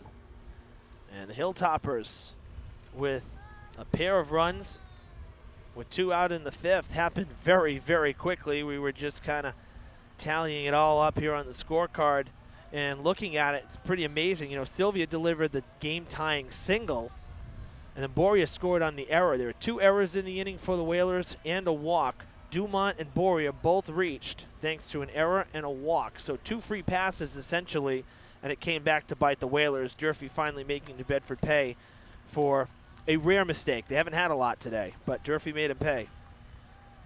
Two errors in the inning, as you mentioned, and really that really cost the Whalers. If Dunston had held the ball, as you mentioned, it would be a tie score now. It wouldn't be a 3-2 Durfee lead. But Perez looking to maintain the focus here and throw strikes. And we know Durfee's aggressive on the base paths. That's no secret, because they've taken off every chance they've gotten today off of Tarpey. And, you know, credit Sylvia. Again, hustle baseball. He did the right thing as well. The throw came through to home, so he took off to second to try to bait the throw. And guess what? He got the throw, and Boria came in from third, they wouldn't have gotten him. Even if the throw didn't go to center, they would have never gotten it back home to get Boria. He's just too fast. Slicer to right, and that is a fair ball down into the corner towards the batting cage. Sliding into second safely with a leadoff double is Dunston. So trying to make up for the throwing error. Dunston able to slice one down the line with a leadoff double. So the tying run in scoring position for the Whalers now as Perez, that breaks up a string of 12 in a row set down by Perez. A really impressive middle of the game for the Durfee starter here. Now he'll have to work with a man on. And guess who's up? DaCosta. 2-run shot in the first and nearly a solo shot in the third. He's hit the ball very hard to left twice today. I wouldn't leave one up here. Not at this point in the game. If you're going to miss down low or miss up and away. So DaCosta, as we mentioned, 1 for 2, that big 2-run homer in the first, and he hit it a long way. And back in the third inning, fly out to left field, deep. Yeah, that was the one that we thought the wind might have knocked down a bit because it was hit a little higher trajectory than the home run in the first. That was more of a line drive. That guy got out of there fast. He left the park in a hurry. But the fly ball in the third got up, above the tree line there or towards the tree line, and I think the wind knocked it down. That'll miss as well. Perez has been, as Evan mentioned, great through the middle part of the ball game here. But the leadoff double by Dunston has put a runner at second base and nobody out. That'll miss. 3-0 to DaCosta. I wonder if Perez is kind of pitching around him a little bit here. I don't think Coach Martin would mind walking DaCosta here in this situation. Set up a force. Well, given how he's hit the ball, yeah, I'd be nervous. Get him out of the batter's box. Strike, tails in, middle in as it drops in there. Dangerous spot, but clearly DaCosta taking all the way that time. So 3-1. And Perez had to wait a while, too. Think about it, It's kind of a long inning. It was a long inning. He hasn't had that kind of a wait throughout this game. Breaking Nice ball, pitch. buckles him, and it's 3-2. That was a nice breaking ball by Perez. Really tight break on that. And DaCosta was not expecting it. So he works back full from 3-0. Payoff pitch to DaCosta. Another breaking ball, and that'll miss inside. Broke a little too much. Good place to miss, though, if you're going to miss. Didn't want to leave one hanging. So first 2 on, though, for the Whalers. After Durfee pulls ahead, New Bedford with runners at first and second and nobody out. It's Dunston at second, and now DaCosta at first.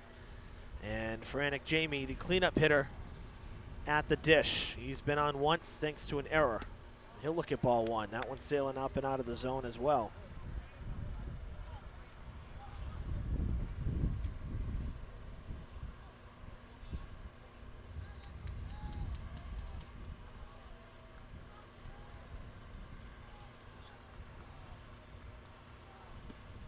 Chasing it this time, a little closer to the zone, 1-1. Perez still maintaining a fairly quick pace. Sometimes when there's runners on base, pitchers do slow down a bit, but he's ready to go again.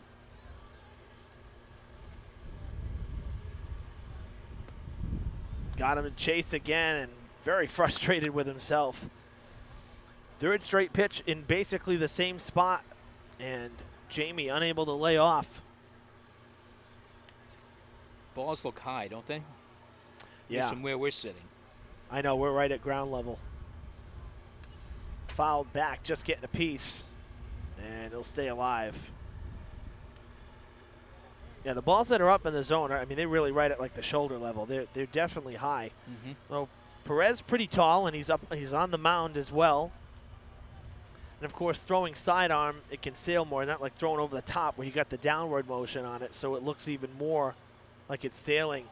A half-hearted swing, no need to run it out with runners at first and second. That's a big first out as Jamie goes down swinging for out number 1 in the 6th. Now 7 strikeouts for Perez. Here's a little interesting stat for you. That's strikeouts against 7 different Whalers. DaCosta and DeRosa, the only 2 that have not struck out.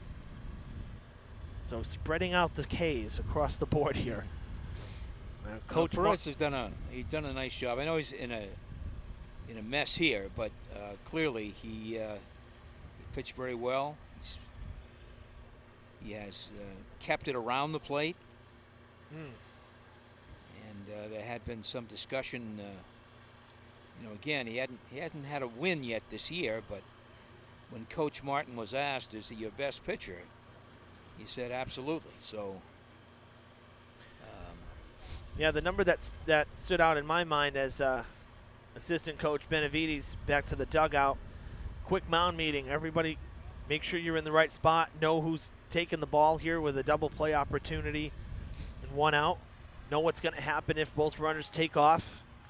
But the number for Perez was 1 earned run in 11 innings. Now we're into the 6th.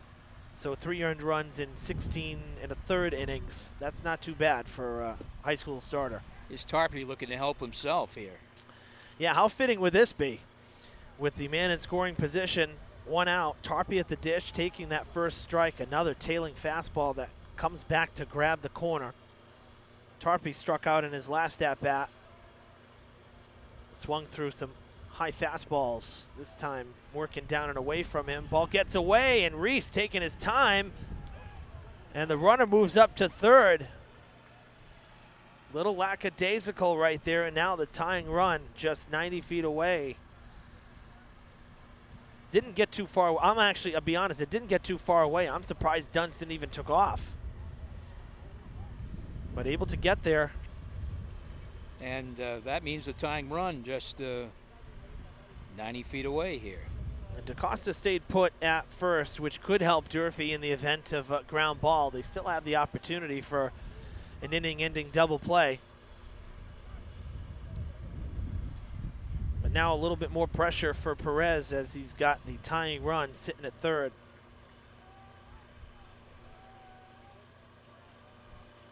Tarpey waiting on a 1-1. Takes the strike. Took a little something off, maybe a changeup or something. Definitely had some movement to it. And it's 1-2.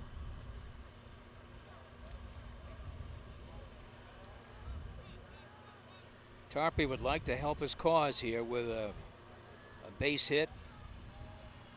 Fly Take it ball. off. Foul back.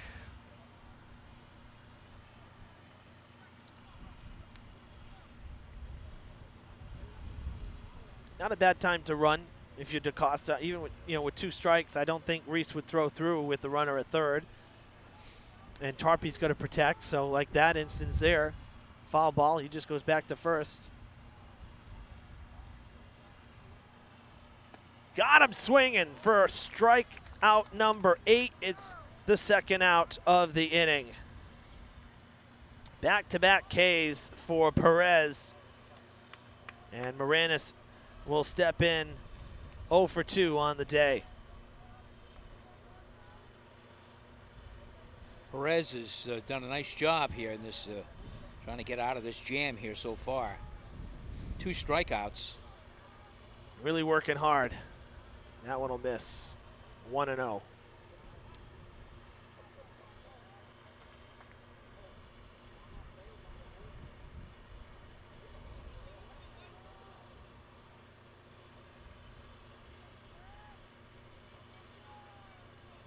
Break it to you, but the scoreboard is back. Yes, I see that. Interesting. Well, you know what it is? There's a solar. See that solar to power it out there. That's I believe that's new. Well, new over the last few years, I should say. The solar piece, and I believe it connects to there's a remote here that's battery powered, and of course it's not efficient on battery. So it dies rather quickly, and then once that dies, there's no communication, so the board shuts off. Well, let's hope it'll stay on for the next inning and a half or so. At least for the count, right? Yeah. That one upstairs, and I believe it is 3-1. Scoreboard says 3-1. DeRosa on deck if we get that far. Perez would like to lock it down right here and preserve the lead.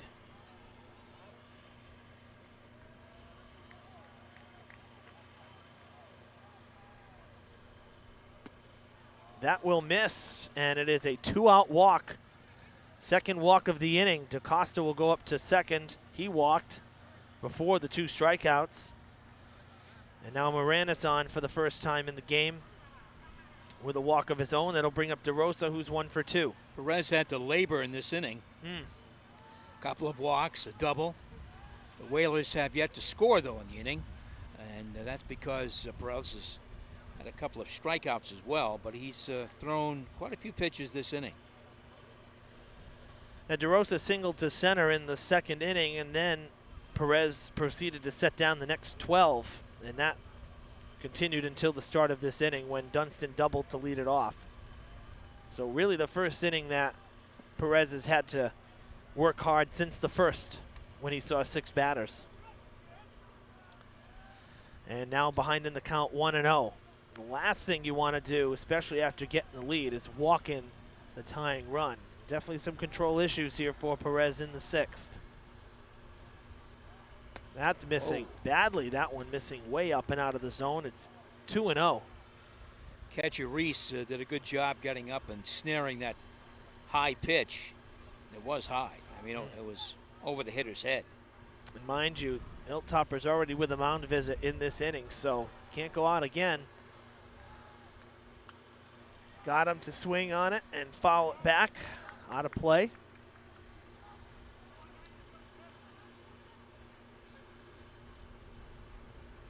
More of a straight fastball that time. Had really good velocity on it on the foul ball. 2-1 to DeRosa. In there at the knees for a called second strike. I don't know. I saw the umpire do this. Scoreboard says 3-1. I think it's. Am I mistaken? Well, we'll find out I here. thought it was inside, but maybe not. I saw the man in blue. He kind of punches forward. His strike call is a little different. It's tough to see sometimes. That's a strike. Yeah. Okay, so that last one was a ball, almost the same, but his motion, almost the same. Now, I like the umpires that turn to their right and give a point. At least you know for sure. 3-2. Yeah, nowhere to put him. Payoff pitch from Perez with 2 down, bases juiced. Up the middle into center field. That's going to plate a pair of Whalers. And New Bedford has reclaimed the lead here. A 2-out single for DeRosa, his second hit of the day. And it's arguably the biggest hit in the game. 4-2 New Bedford. That was a line drive right up the middle. Over Perez's head. Scored 2. And that is a big, big hit for New Bedford as they try to walk away here with a win. They are 0-4 on this season. Coach Seed had said earlier, prior to the game, that his guys just needed a win. So he's hoping for one today. Now they lead late, 4-3. Coach Martin out to the mound. And I believe we're going to see a pitching change here as Durfee's number 10 there, Peltier, moving around near the dugout. He's the DH today with a glove in his hand, so I wonder if we're going to see a pitching change or not.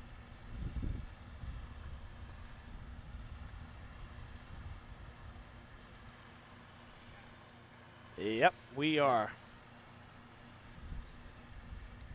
Very, very strong performance from Perez really until this inning, getting into some trouble with the control.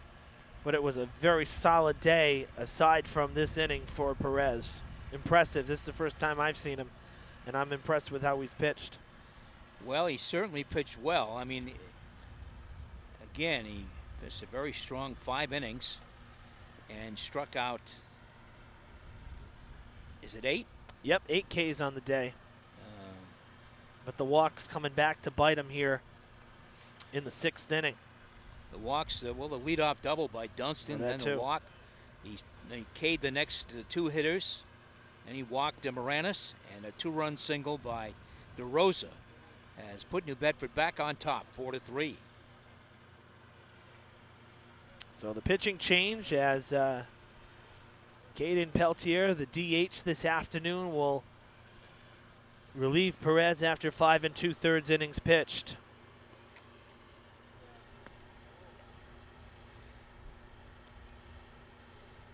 So for Perez, the final line may not look great, but those middle innings, he was mowing them down. Absolutely. He really was, and it looked like a left-hander that knew what he was doing. He had a, as Evan has mentioned, he is not a over-the-top pitcher, but kind of a 3/4 slinger, I guess is the best way to describe him. Right. But he threw strikes. He got the ball over the plate. New Bedford did make some contact, but right-at fielders, they made some great, well, there weren't many great plays, but good plays in the infield. Durfee did. And until this inning, Perez was in command. And I wonder if the long wait, he just didn't look as sharp. And, Durfee hadn't put together a strong offensive inning until last inning, where they sent 6 men to the plate. And I'm wondering if that extended wait kind of hurt Perez a little bit. It may have been. He was. They had a long inning there when Durfee scored a couple of runs to grab the lead. So Peltier comes in with 2 down, 2 on. Those runners, the responsibility of Perez, so he can get charged with more runs if Peltier can't lock it down. Cortez at the plate, an 0 for 2 afternoon with a fly out to left and a strikeout.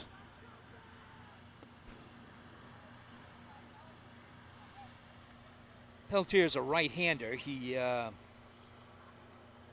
kind of a herky-jerky motion here. That's sent That's to all right center. arms and legs. Let's see.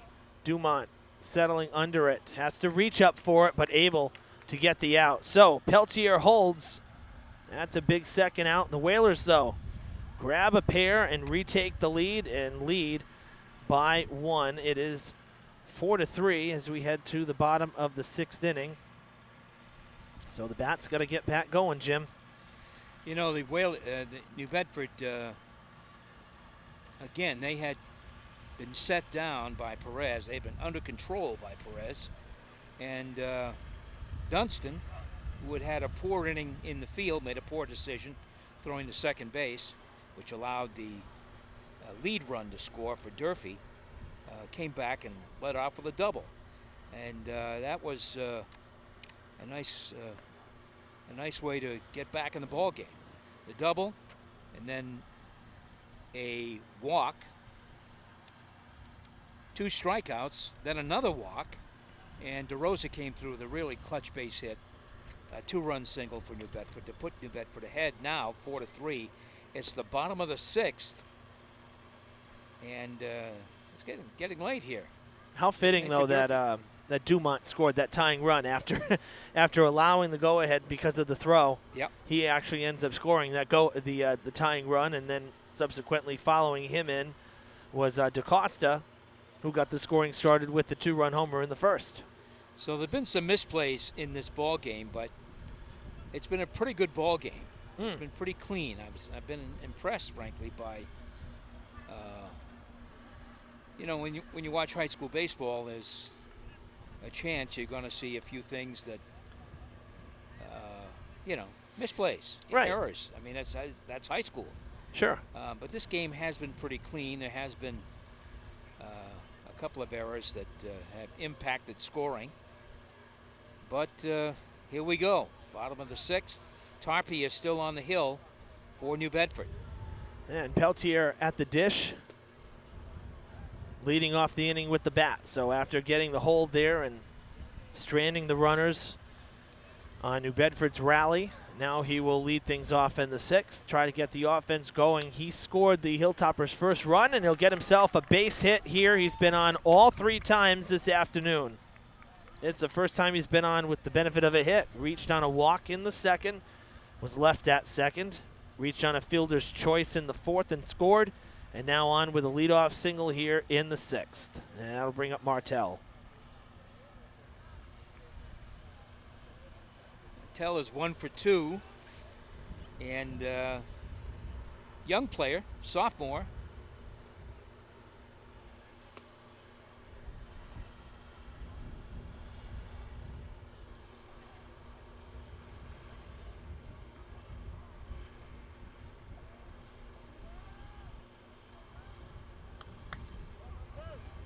And there goes the board again. 1-0 pitch, 2-0 now after that one misses.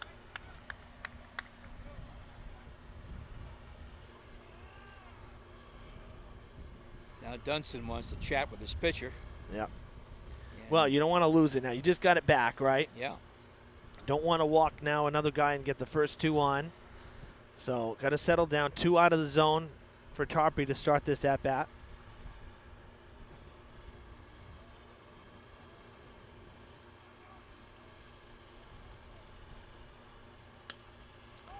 Off the end of the bat to right center. That's a gapper. That's going to go all the way to the wall. And guess who's going to run a while? Peltier all the way around from first base. An RBI triple for Martell, and we are tied at 4. That ball coming off the bat didn't sound right. No, I Sounded can't like even believe it got that far pop out. fly, but it went a long way. Goodness. Out to the fence in right center field. And Martell legged it out a triple. Didn't have to slide even. And he came in, ended up at third standing up. He scored Peltier from first base. And now we're tied at 4-4. And that's going to chase Tarpey from the game as he walks off. Coach Seed making the move. Be number 9 for the Whalers. I got this. Let's see. You know, I thought I printed the Whalers line roster. I printed Thought two. I did I too. printed 2 of Durfee's. let me go into the emails here. We got it. We got it here. I know what it is. It's Moranis. Number 9 is Marin. Oh, you know why I'm looking? No, it's Fournette. Oh, Fournette. Okay. Ben Fournette. Ben Fournette. There we go. So Fournette will take over, and he's in a jam now because you have Martell, the go-ahead run at third with nobody out. So that's even, you know, bigger problems for New Bedford, not just that the game is scored, is that was a triple, and the go-ahead is 90 feet away. So Martell, this is the second time he's been on base, second RBI in the game for him as well. Runner at third, nobody out for Durfee. And we've had a lot of action here in the late innings. Yeah, we sure have. Yeah. Tarpey went 5 innings plus. He struck out 2, walked 3, allowed 4 runs, 3 earned. So a good performance, but he lost it here in the bottom of the 6th. And responsible for the runner at third should he score. So he could be on the hook for a loss here if Durfee's able to push across a go-ahead run.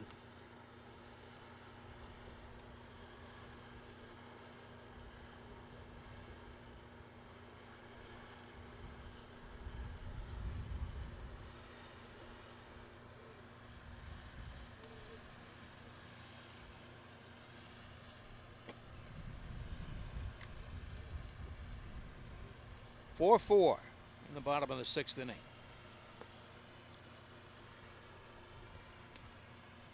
And all sunshine, Jim.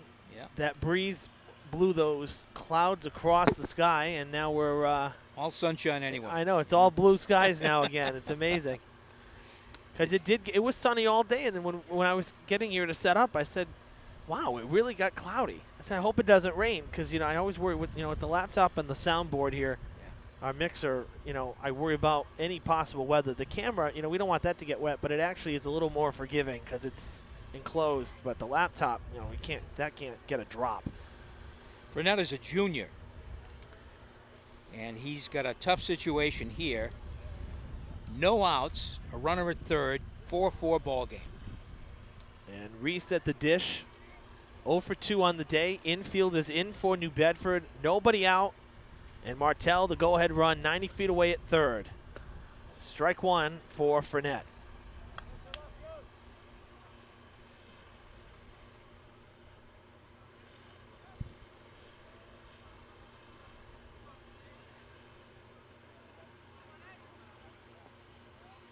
That one will miss.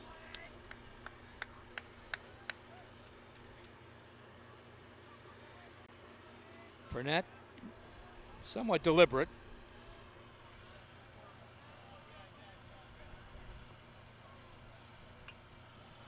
Sliced foul and out of play into the construction site. And there's a lot of that around here. Yeah. That's the other thing that's different. Well, too, is, once we're in the new building, doesn't mean it's going to stop because we got an old building here to knock down. Sure. So, going to be seeing it for a while. Struck him out. Big first out here in the 6th. Reese goes lunging at the curveball. And it's the first strikeout for Fournette. It'll bring up Cavaco, who's also 0 for 2. A ground out and a fly out for the Hilltoppers' second baseman today. Fournette working against the bottom of the order. Sends it to right. This could be enough to tie it up. Wind playing with it. Nice grab. Oh, it's dropped. And that will give the Hilltoppers the lead. And the Wind most certainly played with that one out in right field. Now, we're at a bad angle to see if that was fair or foul. I thought that was foul, to be honest. Initially, I thought he might have been ranged over a little bit too far, but our home plate umpire was right on the line. I watched him for the signal. So I trust his judgment more than mine from this angle at least. So 5-4, the Hilltoppers back in front. And it's Dumont at the plate. He gives this a ride to center field. Goodine there, though, for a loud out number 2. Taking off for third. Going to be a close play. Diving head first. Ball gets away, but backed up by Fournette. Nice play there. It's in the right spot. That's what you're supposed to do. So tagging at second, Cavaco making it to third on the fly out to center.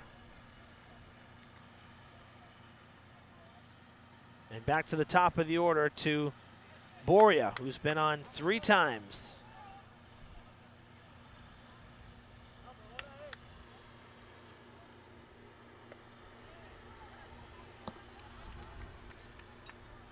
So a big insurance run sitting at third base in Cavaco.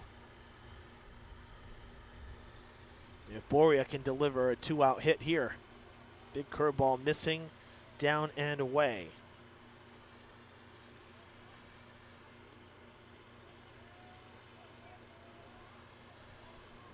Boria's been on all 3 times.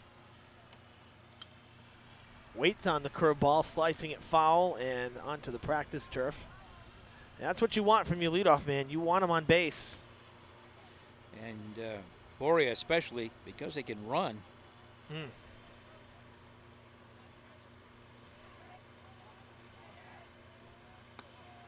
Way upstairs, and that's a ball out of the zone.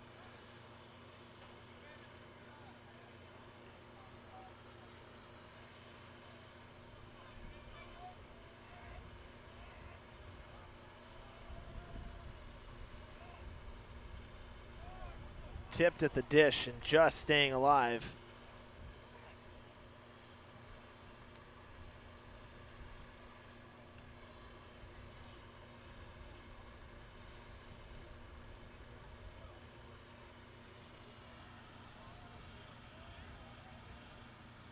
Fournette's had some tough luck here. Grounder to second base. Throw on a first is just in time. Boy, it took a lot of time to develop.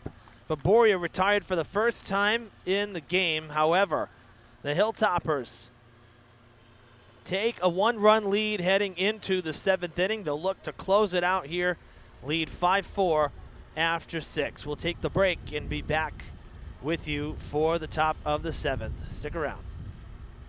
Hello, I'm Fire Chief John D. Lynch, Fall River Fire Department. I'm here to speak to the citizens of Fall River about a problem that happens every year at this time, and that is the use of illegal fireworks. It is illegal to use fireworks unless you are licensed and a professional. It is a $100 fine, or 1 month in jail, or both. Unfortunately, we're surrounded by states where it is legal, and illegal fireworks are brought into this city and this state all the time, and it's getting out of hand. There are 3 reasons why we shouldn't use illegal fireworks. The first reason, the injury it causes the people who are either lighting them off or nearby in the area. Every year we see people with fingers blown off, hands blown off, blinded. We see people hit by projectiles, innocent bystanders.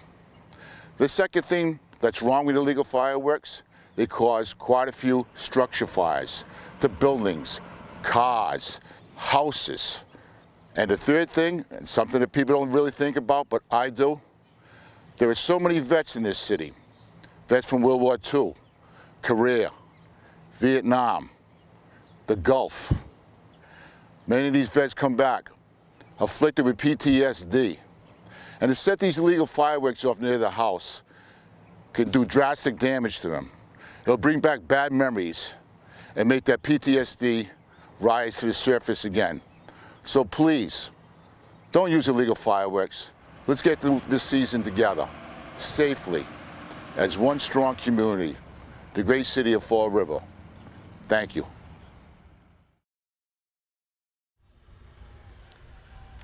Top of the 7th here at Skip Lewis Field. The Hilltoppers have reclaimed the lead. It is the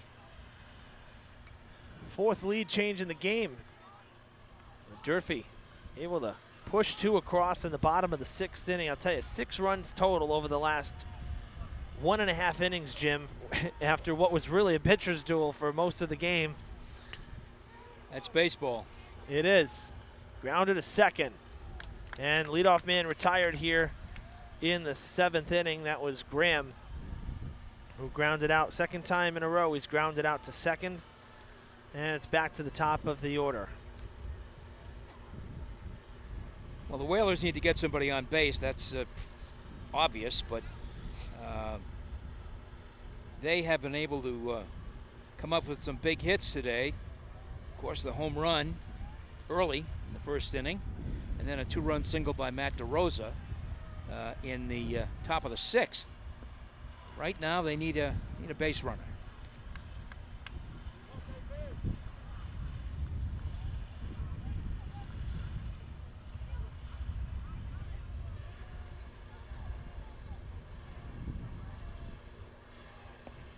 That one down and in. Dunston is on deck. He started the rally last inning with the leadoff double. And it was him and DaCosta who scored to give New Bedford that short-lived lead. That'll miss as well.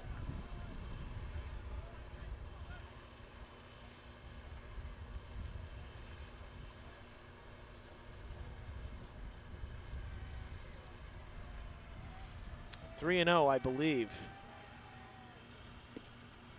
That's in there.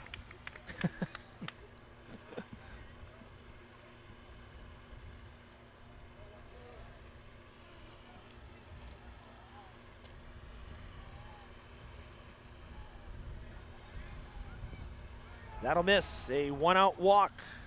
Tying run on for New Bedford. 2nd time that Goodine has been on. He reached via the walk in the 1st inning.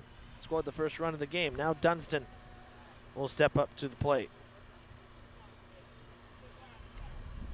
Dunston had an extra base hit his last time up down the right field line. And the Whalers are hoping that he can do that again. Takes ball 1. Well, according to the Max Prep schedule, New Bedford's actually playing tomorrow morning against Bridgewater Raynham, a home game. And they'll also host Brockton and Bishop Stang this coming week as they check on the runner on Monday night against Brockton and then Wednesday night against Stang. So busy week coming up for the Whalers. And for the Hilltoppers, they're playing Monday against BR. Wednesday, supposed to be playing Dartmouth. Told it's possible that one might move. Close at first. So check back with us on that one. We'll let you know on the on our Facebook page here. I'm supposed to call that one out in Dartmouth, so but hearing that might move. So right now, Monday is the only definite this week for Durfee. Hits the batter. And Peltier wild here to begin the 7th inning. The first 2 have reached without the benefit of a hit. Based on what's happened in the 6th, last 2 innings, you knew this one wasn't going to be quiet. Sure. Quiet ending, 1, 2, 3. And now it's DaCosta stepping up to the plate. He's had a nice day. And a big bat up there for New Bedford. Dangerous spot for Peltier. That misses. Godin reached with the walk. Dunstan just hit by the pitch. Tying run at second, go-ahead run at first. And there's nobody out here in the 7th yet.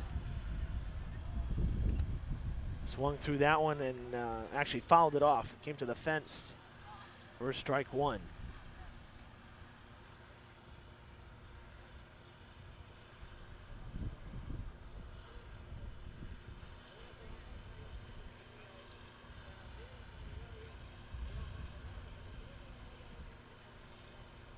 Slight delay as the ball bounced in the dirt, and DaCosta went to pick it up. Well, DaCosta picked it up, threw back to Peltier, and the umpire said throw it back. He wanted to check it out after it was fouled off and hit the fence. That one missing.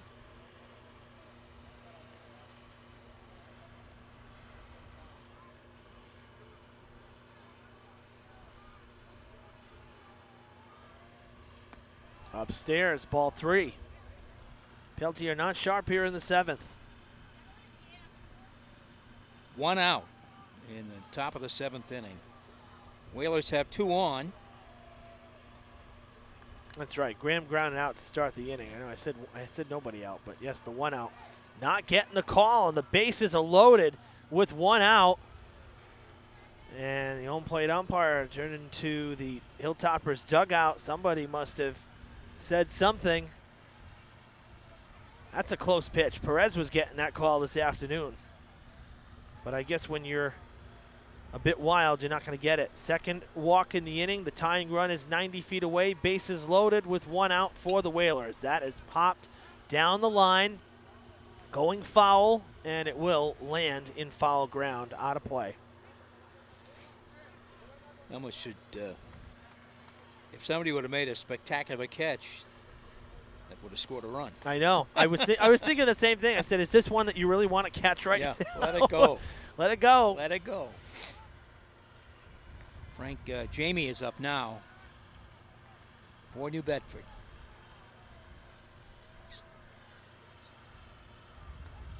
Upstairs for ball 1.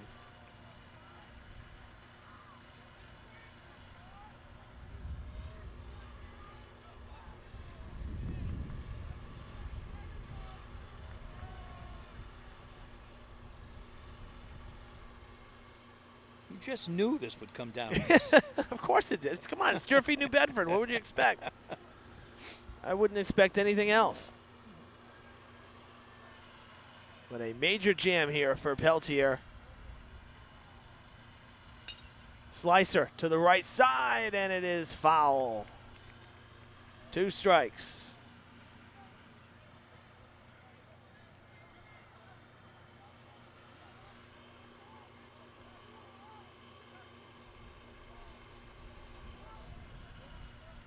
Dumont here looking for, Peltier looking for a ground ball to kind of get out of this. Yeah, corner's playing in. Got him swinging. Big second out. Jamie down on strikes for the second straight at bat. 2 down in the 7th. It'll bring up it's going to bring up Fournette, who's going to get to bat for the first time here. So he's seeing pitches for the first time in the game. And he'll look at ball 1. Fournette came in to replace Tarpey.